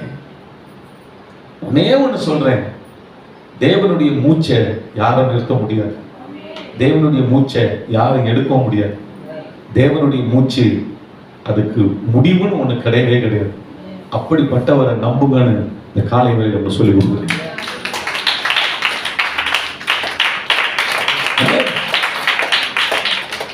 தேவனை நம்புங்க, இதுதான் சூப்பர். உன்னால முடியாததை நீ தேவனை நம்பினால் முடியும். ஆமென். பிசாசு அந்த மகிமையான மேன்மையின் ரகசியத்தை நீ தெரிஞ்சுக்காதபடிதான் அவன் எப்படியெல்லாம் தேவனை தேடாதபடிக்கு உன் வாழ்க்கையில வேற ஒன்னெல்லாம் நம்ப வைப்பான். இதை நம்பு, அதை நம்பு, இதை நம்பு, இவங்கள நம்பு, அதை நம்பு, இவங்கள நம்பு, அதை நம்பு, நிறைய நம்ப வைப்பான்.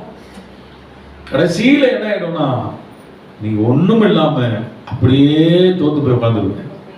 இவங்களெல்லாம் நம்பி வேஸ்டா போச்சு. அந்த நேரத்துல நீங்க தேவனை தேடுற நாளா இருந்திருந்தீங்கன்னா தோல்வி என்பதை நீங்க பார்த்துக்க முடியும். சக்சஸ். நான் சொல்றது உங்களுக்கு புரியுதா? இன்னைக்கு நிறைய பேர் சக்சஸ் இல்லாம இருக்கிறதுக்கு காரணம் என்ன? தேவனை இயேசுவை ஏற்றுக்கொண்ட பிள்ளைகள் இன்னைக்கு ஏன் சக்சஸ் லைஃப பெற முடியல? மனசாட்சியோடு தொட்டு சொல்லணும், நான் தேவனை தேடுகிறவனா, நான் தேவனை தேடுகிறவனா. நிறைய பேர் சொல்லுவாங்க அந்த பிரச்சனை, இந்த பிரச்சனை, அந்த பிரச்சனை. நானும் யோசிப்பேன், என்னடா இது, நமக்கும் பிரச்சனைகள் வருது, தேவனை நம்ம தேடி கிடக்க நமக்கும் சாலாய்க்கிறாரு, நமக்கும் எப்படி சொல்றது, எல்லாத்தையும் நம்ம ஜெயிச்சுட்டு வரோம். ஆனா ஏன் இவங்களுடைய காரியத்துல அப்ப யோசிச்சு பார்த்தோம்னா நீங்க பாத்தீங்கன்னா எப்பயோ ஒரு முறை தேவனை தேடி இருப்பாங்க. நான் சொன்னது புரியுதா? எங்க தேவனை தேடுவது என்பது உன் வாழ்க்கையிலே அன்றாடமும் நிகழக்கூடிய நிகழ்வாக அது இருக்கணும். உதாரணத்துக்கு சொல்றேன், அன்றாட வாழ்க்கை நிகழக்கூடிய நிகழ்வுகள் எது? முதல்ல பூ என்ன செய்யறோம்? அன்றாட வாழ்க்கை நிகழக்கூடிய நிகழ்வு என்னது? பூ சாப்பிடாம இருக்க முடியாது, சாப்பிடுமா? அடுத்தது அன்றாட நிகழக்கூடிய நிகழ்வு எது? தண்ணி குடிக்கிறதா? குளிக்கிறது, சுத்தமாக்கிறீங்க. அன்றாட நிகழக்கூடிய நிகழ்வது ட்ரெஸ் போடுறீங்க, அன்றாட நிகழக்கூடியது தூக்கம், எல்லாம் ஓகே. அதெல்லாம் செய்யறதாலதான் நீ மனுஷனா இருக்கிற. சரி, அதை கூட செய்யறதில்லை, அன்றாட நிகழ்வு கூட செய்யறதில்லை. புரியுதா? அன்றாட நிகழ்வு கட்டாயம் செய்யணும். அதுல முக்கியமாக அன்றாட செய்யக்கூடிய நிகழ்வுல ஒண்ணு எது தெரியுமா? தேவனை தேடுவது. என்னது? அதுதாங்க ஃபர்ஸ்ட். அதான் ஃபர்ஸ்ட். உங்க வாழ்க்கையில சக்சஸ் வரணுமா? தேவனை தேடுகிறது உங்க வாழ்க்கையில முதலிடமா இருக்கும். ஆனா நீங்க யோசிச்சு பாருங்க, எத்தனை கிறிஸ்தவங்க அதை தூக்கி தள்ளி வச்சிருக்கிறாங்க. சிலர் பல மைல் தூரத்துல அது போயிட்டு இருக்குது. சிலருக்கு அப்படின்னு ஒண்ணு இருக்குதா பாஸ்டர் அப்படின்னு கேட்கிற நிலையில கூட ஜனங்க இன்னைக்கு இருக்கிறாங்க. எதை? தேவனை தேடுவது. அதான் சொல்றேன், காரியம் வாய்க்கப்படும். காரியம் வாய்க்கணும் தான் கர்த்தரை தேடுதுப்பா. ஸ்வீட்டானது அதுதான். நீ எதுக்குமே அஞ்ச மாட்டான், அசர மாட்டேன். தேவனை தேடுறவன் மிரள மாட்டான். தேவனை தேடுற சிஸ்டர் மிரள மாட்டாங்க. காலு அப்படி வரும். தேவன் தேடுறவன் கரெக்டா புடிச்சு முறிச்சு நிர்மணம். ஆமென். ஸ்தோத்திரம். ஏன்னா அந்த அளவுக்கு கர்த்தர் அவன் உதவி செய்வான். கர்த்தர் பிள்ளைகள் தேவனை தேடு. உலகம் என்னெல்லாம் கற்றுக் கொடுக்குது, இதை பண்ணு, அதை பண்ணு, அதை செய், இதை செய். இன்னைக்கு ஆண்டவனுக்கு கற்றுக் கொடுக்குது என்ன? எல்லாம் ஓகே. என்ன தேடுறியா நீ? என்ன தேடுறியா நீ? அதுலதான் உன் சக்சஸ் அடங்கி இருக்குது. கர்த்தர் சொல்ற இந்த வார்த்தையை நல்லா கவனிச்சு பாருங்க. எவ்வளவு அருமையான வார்த்தைங்க அது. தேவனுடைய தரிசனங்களில் புத்திமானாய் இருந்த சகரியாவின் நாட்களிலே தேவனை தேட மனதிணங்கி இருந்தான்.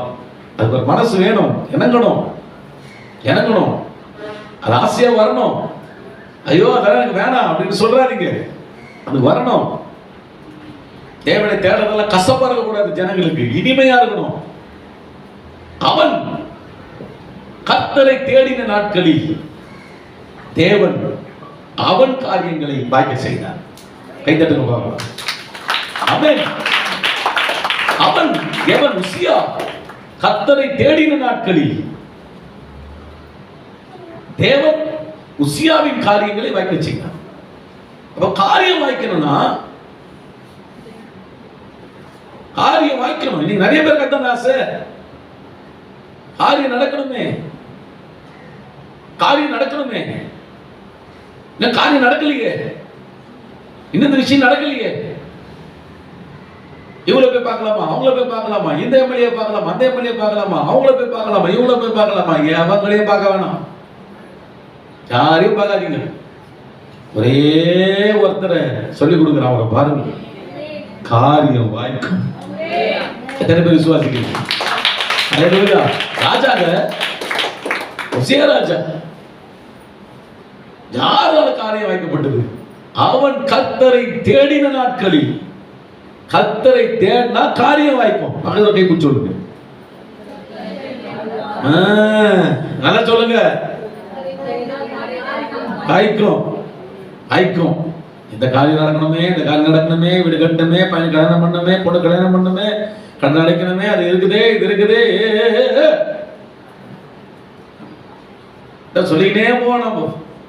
எல்லாம் நடக்கணுமே, நடக்கணுமே. நான் சொல்றேன், நடந்தது நடந்தது நடந்தது நடந்தது சொல்ற அளவுக்கு உங்க வாழ்க்கையில சாட்சி வரணும்னா இதான் செஞ்சிருங்க. கர்த்தரை தேடுங்க. கர்த்தரை தேடின நாட்கள் தேவன் அவன் காரியங்களை வாய்க்க செய்தார். இப்ப தேடாமே இருந்துட்டா நம்ம கிறிஸ்தவங்கள இருக்கலாம், காரியங்கள் வாய்க்காது. ஞாயிற்றுக்கிழமை வர்ஷிப்புக்கு நீங்க வருகிற ஆட்களா இருக்கலாம், பட் தேட மாட்டீங்களே. தேவனை தேடுவது நீங்க சொல்லிக் கொடுக்கிறோம், ஆனா சொல்லிக் கொடுக்கிறபடி நீங்க தேட ஆரம்பிக்கும் போதுதான் உங்கள் காரியங்கள் கர்த்தர் வாய்க்க செய்வார். ஆமென். எங்க சரியானதுங்க, தேவனை தேடி பாருங்க. செம்ம. அதாவது அதுதாங்க சுலபமானது. வாழ்க்கையும் சுலபமானது, ஈஸியா உன் லைஃப் அழகா உன்னை கொண்டு போறது அந்த விஷயம் தான் சக்சஸ். தேவனை தேடுறது தான். தேவனை தேடுறதை நீங்க விட்டுட்டீங்கன்னா டைட் ஆயிடும் வாழ்க்கை. சுலபமானது, சந்தோஷமானது, ஈஸியானது தேவனை தேடுறது தான். இன்னைக்கு அதை தான் பிசாசு பெரிய பூகம்பம் மாதிரி காட்டலாம். அதெல்லாம் தேடுறதுலாம் போயிட்டு என்ன பண்ண முடியும்? தேடுறதை விட வேற ஏதாச்சும் போய் வேலை செய்ய, வேலை செய்யணும், வேலை செய்யணும், சோம்பேறியா இருக்கக்கூடாது. ஆனா தேவனை தேடுறதுக்கு டைம் கொடு. அதுலதான் உங்களுக்கு விஷயம் அடங்கி இருக்குது. நான் பைபிள் காலேஜ் போகும்போது அம்மாவோட ஆதரவு கிடையாது, அண்ணன் தம்பி அண்ணன் அக்காங்க ஆதரவு கிடையாது, யார் பாஸ்டர் குடும்பத்தில் பிறக்கல, யாருடைய ஆதரவுமே எனக்கு கிடையாது.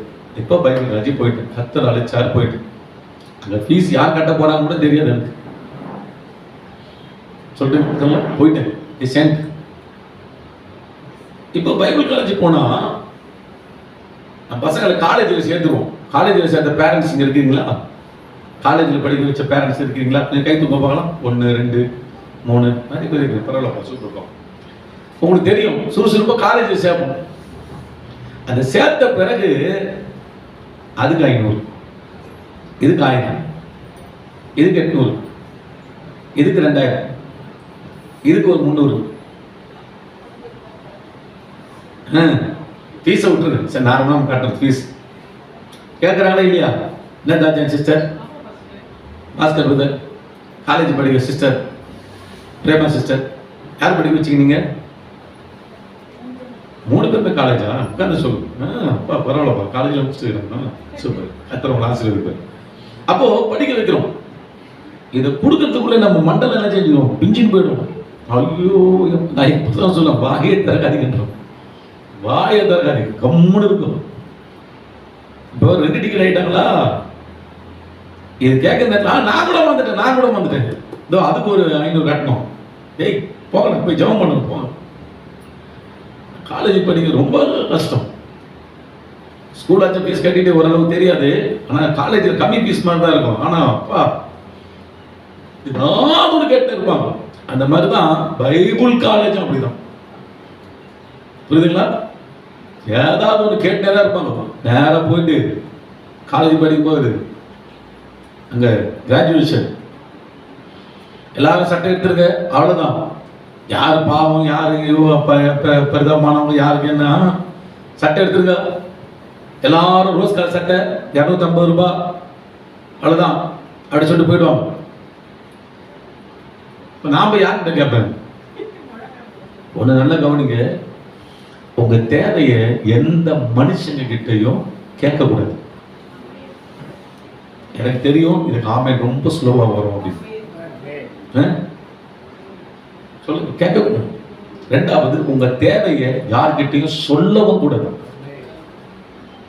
இங்க ஒருத்தர் ஆமென் ஆமென் சொல்லுங்கிறாரு, யாரோ பாவம் பெருதாம சொல்லுங்கிறீங்க ஆமென் ஆமென். சிலர்லாம் வாட்ஸ்அப்ல அனுப்புவாங்க, சில சர்ச் பாஸ்டர்ஸ்லாம் இந்த மாதிரி சபை கட்டுவதற்கு 50,000 தேவையா இருக்குது, 50 லட்சம் தேவையா இருக்குது, ஜெபித்துக் கொள்ளுங்கள். என்ன ஜெபித்துக் கொள்றது? அதை விட என்ன செய்யலாம்? கேட்க கூட செஞ்சிடலாம். கேட்க கூடாதா என்ன? ஆனா இந்த மாதிரி போடக்கூடாது. வாட்ஸ்அப்ல என்ன பண்ணக்கூடாது? ஜெபித்துக் கொள்ளுங்கள் சொல்லிட்டு போடக்கூடாது. ஒரு வியாதியா இருக்குது, பலவீனமா இருக்குது, ஜெபித்துக் கொள்ளுங்கள். ஓகே, எனக்கு இது தேவையா இருக்குது, ஜெபித்துக் கொள்ளுங்கள் அப்படின்னு சொல்லிட்டு என்ன பண்ணக்கூடாது? போடக்கூடாது. ஏன்? அது மனுஷங்களுக்கு தெரியப்பட்டது. ஒரு சர்ச்சு ஒரு காரியம்னா அது ஒரே குடும்பம், அது நம்ம தான் என்ன செய்யணும்? அதுக்கு பாஸ்டர் கட்டது நீங்க கேட்கக்கூடாது, நீங்க தேவனின் முடங்கால நில்லுங்க அப்படின்னு. அப்ப நீங்க யாரு? நான் என்ன பண்ணக்கூடாது? அடுத்த பாஸ்டருக்கு ஜெபித்துக் கொள்ளுங்கள் போடக்கூடாது. நீங்களும் எங்க சர்ச்சுக்காக ஜெபித்துக் கொள்ளுங்கள் போடக்கூடாது. இது நமக்குள்ளே நாம் என்ன செய்யணும்? இப்ப சிஸ்டர் இருக்கிறாங்க, பிரதர் என்ன ஜெபிச்சிங்க பிரதர், நம்ம சபையில் இது கட்டணும் கட்டணும் யாருக்கு சொல்லுங்க பாஸ்டர்? பக்கத்து விசுவாசிங்க சொல்லுங்க பாஸ்டர், அப்படியா சொல்லுவீங்க? உங்ககிட்ட சொல்லணும், நீங்க என்கிட்ட சொல்லணும். இது வேற விஷயம். ஆனா வேற யார்கிட்ட நம்ம என்ன பண்ணக்கூடாது? 2வது, நம்முடைய தேவைகள், நம்முடைய பர்சனல் தேவைகள். இந்த தேவராஜ்யத்தின் காரியம் கண்டிப்பா நம்ம ஒருத்தர் சொல்லி ஜெபிக்கணும், கொள்ளணும், செயல்படணும், நமக்குள்ளதான் இருக்கக்கூடாது. ஆனா அப்ப ஏன் பர்சனல் காரியம்? எனக்கு இப்போ ஒரு 1000 ரூபாய் தேவை, ஜாச்சாரி சிஸ்டர் ஒரு 1000 ரூபாய் இருக்குமா அப்படி என்ன பண்ணக்கூடாது? அசிங்கம், அசிங்கம். பிரதர் ஜெட்டா 2000 ரூபாய் தேவைப்படுது, இங்க இருந்தா கொடுக்குறீங்களா? என்ன பண்ணக்கூடாது? கேட்கக்கூடாது. எப்ப தருவீங்க பாஸ்டர்? அதையும் பாஸ்டர் கேட்கக்கூடாது. ஏன்னா நான் தேவ மனுஷன். எப்ப தரீங்கன்னா அது கேட்கக்கூடாது. ஏன்னா நான் யாரு? தேவ மனுஷன். நியாயமாதலாம். எப்ப தருவீங்க பாஸ்டர் கேட்கணும், நான் கேட்க மாட்டேங்க. ஆமென். புரியுதா? நல்ல கவனி. ஒரு அர்ஜென்ட் ஆபத்துக்கு இப்போ பசங்க இருப்பாங்க, எப்போ ஏந்தில் கையில் காசு இருக்கும், பட் சார்ஜ் பண்ண முடியாது. என்னால் கூகுள் பே ஜிபேல இருக்காது, ஏய்மெயில் போட்டு விட்டுங்களா, அசம்பிச்சு விடு, வந்து கேஷ் வாங்கி போடுங்க, இப்படி பண்ணிக்கலாம். ஆனா நம்ம என்னது, நீங்க 1000 கொடு, நீங்க 1000 கொடு, எனக்கு பசங்களுக்கு ஃபீஸ் கட்டுறதுக்கு இல்லை, ஒரு 5000 கூட என்ன பண்ணக்கூடாது. ஒரு பாஸ்டர் கேட்கக்கூடாது, பாஸ்டர் நீங்க கேட்கக்கூடாது, விசுவாசிகள் நாங்க. பாஸ்டருக்கும் சட்டம்னா விசுவாசிகளுக்கும் சட்டம் தான். புரியுதா? யார்கிட்ட என்ன பண்ணக்கூடாது. ஆமா, சில ஆளுலாம் சர்ச்சை விசுவாசிங்கெல்லாம் வருவாங்க, வீட்டாண்ட வந்து ஒரு 500 கூட, ஒரு 1000 கூட அப்படின்னு என்ன பண்ணுவாங்க, உரிமையாக கேட்பாங்க. புரியுதா? தயவுசெய்து சொல்றேன், உங்ககிட்ட ஆபத்துக்கு இருந்தா கொடுங்க, சரியா? ஆனா கடன் வாங்கி கொடுக்கறது, அதுக்கப்புறம் அவங்க வீட்டாண்ட போய் நீங்க நிக்கிறது, அந்த மாதிரி சூழ்நிலை என்ன ஆயிடக்கூடாது. அப்புறம் ஒருத்தர் மனஸ்தாபாயத்தை அவங்க என்ன பண்ண மாட்டாங்க, சபைக்கு என்ன பண்ண மாட்டாங்க, வரமாட்டாங்க. நான் சொல்றது உங்களுக்கு புரியுதுங்களா? என்ன புரியுதுங்களா? யாருக்கு என்ன பண்ணாதீங்க, கடன் வாங்கலாம் குத்துறாதீங்க. உங்ககிட்ட இருக்குதா அதுவே கொடுக்க மாட்டாங்க அவங்க முடிஞ்ச அளவுக்கு. ஏன்னா அவங்களே கஷ்டத்துல எப்படி கொடுப்பாங்க, புரியுதா? நீங்க இன்னொருத்தவங்க கிட்ட வாங்கி கொடுத்தீங்கன்னா மனசு இதாயிடும். இதுதான் மனஸ்தாபம். ஒரு சில சர்ச்சையில எல்லாம், ஏன் நீங்க சர்ச்சைக்கு போலன்னா, நான் போல, ஏன்னா அங்க போன கடன் கேட்பாங்க, அது விசுவாசி, அதனால இதே சர்ச்சையில் நான் பண்ணுறேன் அப்படின்னு தலைவலி. அதனால யாருக்கிட்ட என்ன செய்யக்கூடாது, உங்க தேவையை சத்தமா சொல்லக்கூடாது. அப்போ பாசல் யார்கிட்ட தான் சொல்லி தொலையும், யார்கிட்ட தான் பாசல் சொல்றது, ஒன்னே ஒன்று கற்றுக் கொடுக்குறேன், அவர்கிட்ட சொல்லுங்க. எத்தனை பேர் எங்க உண்மையை சொல்றாங்க, அதுதான் கரெக்ட்.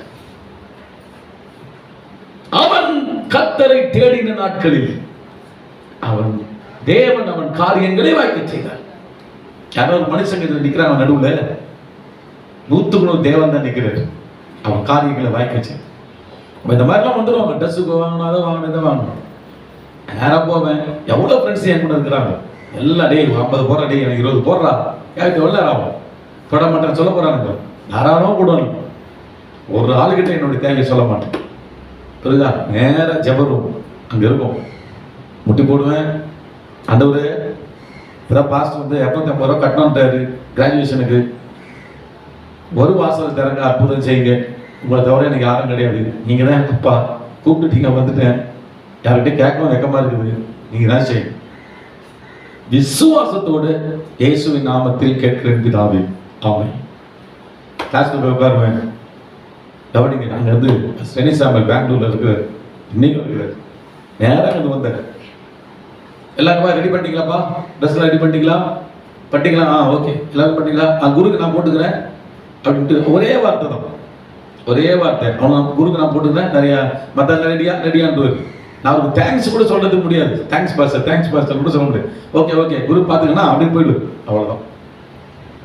தேவன் பாருங்க, ஒரு மனிதன் கிட்ட கேட்டால் கூட லேட்டாக கொடுத்துருவான். ஆனால் தேவன் கிட்ட கேட்டால் எவ்வளவு சீக்கிரத்திலே கடவுளை கற்றுமா. உண்மையா சொல்றாங்க, அந்த நீ எந்த நேரத்துக்கு உனக்கு தேவையோ அந்த நேரத்துக்கு கற்று கொடுத்துருவாரு. ஆமென், ஹல்லேலூயா. சீக்கிரத்தில் நடக்கலையே பாஸ்டர், உங்களுக்கு நடந்திருக்குது, ஒரு சில காரியம் உன்னால தாக்கு பிடிக்க முடியும்னா தேவன் அமைதியா இருப்பார், ஆனா உங்களுக்கு கொடுக்க வேண்டிய நேரத்தை கொடுத்துருவாரு. ஆமென். விசுவாசத்தில் நீங்க ஜெபம் பண்ணிக்கிட்டே இருக்கணும். அந்த ஒரு மகிமை இருக்கு, சுலபங்க. நீங்க எல்லாம் மேல வரத்துக்கு ஒரு ஐடியா, தேவனை தேடுங்க, டாப் லெவலில் வந்துருவீங்க. ஆமென். அந்த ஒரு மகிமை உண்டாகும். மிஷின் ட்ரிப்பு போறேன், ராஜஸ்தான் போறேன்னு சொல்றாங்க, ஆசையா இருக்குது போறதுக்கு ராஜஸ்தான். ஆனா போறதுக்கு 5000 ரூபா, இப்பெல்லாம் 10,000 மேல 5000. எங்க போய் கேட்பேன், யார்கிட்ட கேட்கறது? ஆண்டுகிட்ட போய் சொன்னேன், ராஜஸ்தான் போறாங்க ஆண்டவரே 5000 ரூபா, ரொம்ப பெரிய அமௌண்ட், வா நான் போனோன்னு உங்களுக்கு விருப்பம் தான், காரியங்களை வாய்க்க பண்ணணுமா, இந்த வார்த்தை தான், காரியத்தை வாய்க்க பண்ணு. அந்த விஷயம் என்ன தெரியுமா, அந்த சின்ன அந்த ஆசையை கூட நிறைவேற்றி வைக்க தெரியும். ஒரு 2 நாள் பிரின்சிபல் என்ன கூப்பிடுறாரு, குருவை கூப்பிடு, எவ்வளோ பேர் காலேஜில் இருக்கிறாங்க, கூப்பிட்டாங்க, போனேன். ராஜஸ்தான் போவோம், மிஷின் ட்ரிப் போகிறாங்களே, நீ என்ன யோசிக்கிறேங்க? நான் சொன்னேன், ரொம்ப ஆசை, நல்லா இருக்கும் பாஸ்டர், போயிட்டு வருது, நல்லது, நீங்கள் போடுங்க 5000 அப்படின்னு சொல்ல முடியும். கம்முன்னுங்கிறேன், போறியா? போனோம் பஸ்டர், ஆசையாக தான் இருக்குது போனோம். அதான் ஆனால் என்னடா, ஆனால் எவ்வளோ பஸ்டர், எவ்வளோ தெரியாத மாதிரி கேட்குறேன், எவ்வளோ பஸ்டர், எவ்வளோ 5000. ஜெபம் பண்ணோம் பஸ்டர், கர்த்தர் காரியத்தை வாய்க்க அப்படி சொல்கிறேன். டேய் கர்த்தர் காரியத்தை வாய்க்க பண்ணிட்டு அதுதான் உன்னை கூப்பிட்டு. என்னன்னா உனக்கு இங்கிலீஷ் சர்வீஸில் ஒருத்தன் வந்து இந்த மாதிரி பைபிள் காலேஜில் படிக்கிற யாராவது ஒரு பையனுக்கு நான் 5000 ரூபா கொடுக்குறேன், மியூசிக் ட்ரிப்பு போக சொல்லுங்க. எவ்வளோ பேர் இருக்கிறாங்க அங்கே, அதில் ஒரு ஸ்பெஷல் பாருங்க. அதில் அவர் சொல்கிறாரு, எனக்கு 3 ஞாபகம் தான் வந்தது, நான் தான் உன்னை கூப்பிட்டு. அதுதான் ஜெபம். என் ஞாபகம் வராமல் வேற ஒருத்தர் ஞாபகம் வந்திருக்கும். எப்போ எதை செய்யாமல் விட்டுட்டு இருந்தா தெரிதா இன்னைக்கு நான் ஜெபம் பண்ணாமல் இருந்தா எவனோ ஒருத்தன் கொஞ்சம் ஜெபம் பண்ணியிருப்பான், அவனுக்கிட்ட போயிருப்போம். ஆனால் ஜெபம் பண்ண ஆளுக்கு கர்த்தர் அழகாக லீட் பண்ணி காரியத்தை வாய்க்க கொண்டு புரியுதுங்களா? ஜாலியாக போனோம் அந்த ட்ரெயினில். அப்போதான் ட்ரெயினே நான் பார்க்குறேன், ட்ரெயின் பார்க்குறேன்னு தெரியல. எவ்வளோ எங்கள் வீட்டுக்கு இனி தான் ட்ரெயின் பக்கத்துலேயே தான். இந்த மாதிரி வட மாநிலத்துக்கு போகிறதுல எனக்கு சுத்தமாக தெரியாது. அந்த ட்ரெயினை கூப்பிட்டு போகிறாங்க உள்ள எல்லாம் அப்படியே பயங்கரமாக சென்ட்ரலே எனக்கு அப்போ தான் சென்ட்ரல்லாம் நான் இது வரைக்கும் அப்போலாம் போனதே அவ்வளோ கிடையாது. பைபிள் காரி படிக்கும் போது தான் சென்ட்ரல் ஒரு ஸ்டேஷன், அதுக்குள்ளே நான் போக முடியும். போகிறேன், புதுசாக இருக்குது. ட்ரெயினில் போயின்னு இருக்கும்போது கூட்டு போகிறான் ஃப்ரெண்டு, இதுதான் கக்கூஸ் தான் பார்த்துருக்கு. ட்ரெயின் உள்ள நான் கக்கூஸ் பார்த்துருக்கோம் இருக்கு. ஆச்சரியமாக பார்க்குறோம், அது எப்படி இருக்குதுன்னு பாருப்போ தெரியாது, சுத்தமாக தெரியாதுங்க. அது விளக்கம் வர கொடுக்குறேன். இந்த ஆடி இருந்தால் இருக்கும் பிடிச்சிக்கணும் கெட்டிமா, அப்போ தான் போக முடியும். விட்டுறக்கூடாது, கம்பி ஒன்று இருக்கும், சின்ன கிளாஸ் இருக்கும், அதை பிடிச்சி தான் யூஸ் பண்ணிங்க. பரவாயில்லையே ட்ரெயின் உள்ள என்னது கக்கூஸ் பாய் இப்படி இருக்குது, மேலே நல்லா இருக்குது. அப்போதான் எல்லாத்தையும் பார்த்து ஓடி முடிச்சு வெளியே வந்தோம். அந்த மயம் வரட்டும். எங்க நம்மளை ரொம்ப நேசிக்கிற ஒருத்தர் இருக்கிறார், அவர் நம்முடைய தேவன். ஹல்லேலூயா. நம்ம ஜெபம் பண்ணோம்னா கர்த்தர் காரியத்தை வாய்க்க பண்ணுவார்.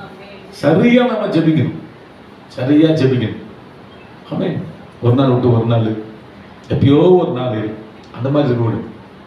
அன்றாட வாழ்க்கை நம்ம எப்படி அன்றாட வாழ்க்கை என்ன தேவையோ அதே போல அன்றாட டெய்லி உங்க காரியத்தை வாய்க்க பண்ண கற்றுக்கிட்டு நான் விசுவாசத்தோடு சொல்றேன். நான் ஜெபம் பண்ண இருக்கிறேன், சீக்கிரத்தில் ஆண்டவரே என்னை ஒரு நாள் பிளைன்ல கொண்டு போயிடு. பாஸ்டர் நான் ஏன் ஆமென்னு சொல்ல தெரியுமா? நீங்க பிளைன்ல போறீங்க பாஸ்டர், நான் பிளைன்ல போறேன்னு சொல்லியிருந்தா ஆமென்னு சொல்லியிருப்பேன். நான் சொல்றேன் விசுவாசத்தோடு, நீங்களும் என் கூட பிளைன்ல வர போறீங்க. எத்தனை பேர் ஆமென்னு சொல்லு? நிச்சயமாக முடியுமா? முடியும். கர்த்தர் காரியத்தை வாய்க்க பண்ணுவார். ஆமென். ஒரு மிஷனரி ஊழியத்துக்கு போறோம் கொள்றோம், அந்த ஒரு மகிமை உண்டாகட்டும். நிச்சயமா எத்தனை பேர் விசுவாசிக்கிறீங்க? விசுவாசி நீ பிளைன்ல போவீங்களா? நிறைய பேர் நானா போவீங்களா போக மாட்டீங்களா? ஏங்க நான் கார்ல போவேன்னு யோசிக்கலங்க, யோசிச்சே பார்க்கலங்க. கார்ல போறாங்களா ஆனா பார்த்தவன் நான் சொல்லுங்க, புரியுதா? ஆனா நான் விரும்பினது கூட கிடையாதுங்க. நான் விரும்பாததையே கர்த்தர் அன்பு கூர்ந்து கொடுக்குறாருன்னா நிச்சயமா நம்ம விரும்பினதை கர்த்தர் கொடுப்பாரா கொடுக்க மாட்டாரா? அவர் சித்தம் இருந்த கட்டாயம் கொடுப்பார். பெரியதை சிந்திங்க, பெரியதை சிந்திங்க. அது கடன் வாங்கி பெருசா பண்ணணும், ஐயோ கர்த்தரால் காரியம் வாய்க்கப்படும்.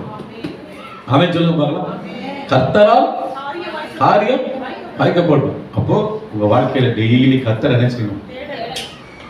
நான் ஏன் விட மாட்டேறாங்க? ஜபம் ஜபம் ஜபம் எதுக்கு?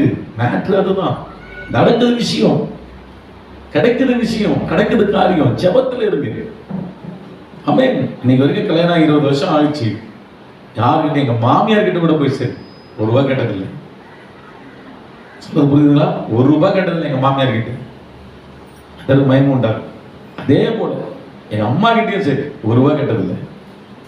மனைவி பிள்ளைங்க எல்லாமே ஆயிட்டாங்க. யாருக்கிட்ட தான் கேட்கணும்னா கர்த்தர்கிட்ட, ஒருத்தர்கிட்ட தான் கேட்கணும். எல்லாம் கிட்டதான். அந்த வாழ்க்கையை நான் தெரிஞ்சுக்கிட்டதால தான் இன்னைக்கும் கர்த்தரால் ஆசீர்வதிக்கப்பட்டு நிற்கிறேன். நானும் அதை தான் உங்களுக்கு சொல்லிக் கொடுக்குறேன். சொல்றது புரியுதுங்களா? கர்த்தரை பிடிங்க. காலையில் எழுந்தீங்களா, முதல்ல தேவனை தேடுங்க, தேடுங்க, கர்த்தரை துதிச்சு தேடுங்க. உங்க காரியமெல்லாம் கர்த்தர்கிட்ட சொல்லுங்க. வசனத்தின்படி தேவன் உங்கள் காரியத்தை வைக்க செய்வார். ஆமென். 2 விஷயம் தான் நீங்க சொல்ல முடிக்கிறேன். 1, தாழ்மையா இருந்தாதான் நீங்க செம்மையானதை செய்ய முடியும், சரியானதை செய்ய முடியும். இந்த பையன் கரெக்டா செஞ்சிருப்பான், அந்த பொண்ணு கரெக்டா செஞ்சிருப்பான். தாழ்மையான ஜெபம். தாழ்மை இல்லைன்னா எதெல்லாம் செஞ்சு விட்டுருவீங்க. ஒண்ணு, தாழ்மை நம்ம கேட்கணும் ஆண்டுகிட்டு. ரெண்டாவது என்னது, கர்த்தரை தேடும். கர்த்தரை தேடினீங்கன்னா அது ஒரு தாழ்மை தான் தேட முடியும். எல்லாரும் தேட முடியும். தம்பி நீங்க ஜெபம் பண்ணியப்பா, கண்ணில் பாஸ்டர் கரெக்டான பதில். ஏன்னா என்னால தேட முடியல, ஏன்னா எனக்கு சுயநீதி இருக்குது. என்னால நான் சாதிப்பேன் என்ன எனக்கு இருக்கு பாஸ்டர், என்னால முடியல. நான் ஒருத்தர் நம்பின்னு இருக்கிறேன், அவர் செய்வார். இதெல்லாம் இருக்கிறதால தான் கர்த்தரை தேட முடியும். அப்போ அதெல்லாம் ஆபத்து, அதெல்லாம் தூக்கி வெளியே போட்டுருங்க. வாய்க்க பண்ணணும், அது வாய்க்காது. தேவனை தேடுங்க, காரியம் வாய்க்கும். ஆமென். இப்ப தேவனை தேட ஆரம்பிக்கும். தேவனை தேடும் போது காரியம். இப்ப தேவனை தேடணும்னா தாழ்மை தான் முடியும். தாழ்மை தான் முடியுங்க. ஒண்ணுமே தெரியலங்க, யாருமே தெரியல, எங்க இருக்காருமே தெரியல. ஒரு அறைக்குள்ள போய் கண்ணை மூடிக்கின்னு அவர் இருக்கிற மாதிரி தேட சொல்றாங்கன்னா இது என்ன இது அப்படிதான் உனக்கு தோணுது. ஆனா தெய்வம் ஒருவர் உண்டுங்க, தெய்வன் ஒருவர் உண்டு என்று விசுவாசிக்க பிசாசுகளும் விசுவாசித்து நடுங்குகின்றன. தெய்வம் உனக்கு கண்ணில் வெளிப்பட மாட்டார், புரியுதா? ஆனா நீ தேடுறத கர்த்தர் பார்க்கறது, நிச்சயமா பார்க்கற. தேடுற உனக்கு கர்த்தர் காரியத்தை வாய்க்க பண்ணுவார். உலகம் பைத்தியக்காரமா தோணும். அந்த நேரத்தை ஏன்டா ஜபத்துக்கு போய் கூட்டுங்கிறது, நான் கடவுள் எங்கடா இருக்கிறாரு, நான் கண்ணை மூட்டணுமா வானத்தை நோக்கி பார்த்துக்கிறாரு. அந்த வானத்தை வந்து பார்க்கறவர்கள் தான் விஷயமே நடக்க போகுது. ஆமென். தெய்வன் ஒருவர் இருக்கிறாரா? சத்தியமா இருக்கிறார். அவரால் தான் உங்களுக்கு காரியம் வாய்க்கப்படும். டெய்லி கர்த்தரை தேடுங்க. உங்க காரியம் இன்னைக்கு எந்த காரியம் நடக்கல பாஸ்டர், என் மனசு கஷ்டமா இருக்குது, வேதனையா இருக்குது, எனக்கு இது நடக்கலையே மனசாட்சியோட தொட்டு நீங்க சொல்லுங்க. சரியா தெய்வத்தை தேடினீங்களா? அந்த இடத்துல தப்பு நடந்திருக்கும். சில வேளை நீங்க சரியா தேடி இருந்தாலும் கூட இன்னும் கர்த்தருடைய பதில் வர அவர் சித்தம் கொள்ளல. வர நேரத்துல அது வரும். ஆனா இன்னையிலிருந்து சொல்லுங்க, டெய்லி தேவனை தேடு, கரெக்டா தேடுங்க. ஒரு காரியத்தை அவர்கிட்ட சொல்லி தேடுங்க. எழுதி கொடுக்குறேன், கர்த்தரால் காரியம் வாய்க்க பண்ணிடப்பட்டது என்று சொல்ற அளவுக்கு நீ சாட்சி சொல்லுவேன். ஆண்டவர் அப்படி வைப்பார். எத்தனை பேர் இதை விசுவாசிக்கிறீங்க? எல்லாம் எழுந்து நிற்போமா? எல்லாம் எழுந்து நிற்போம் தேவ சமூகத்தில். ஹல்லேலூயா. கண்களை மூடுங்க, எல்லா கண்களும். ஓ தேவனே, உசியா ராஜாவின் உயர்வு.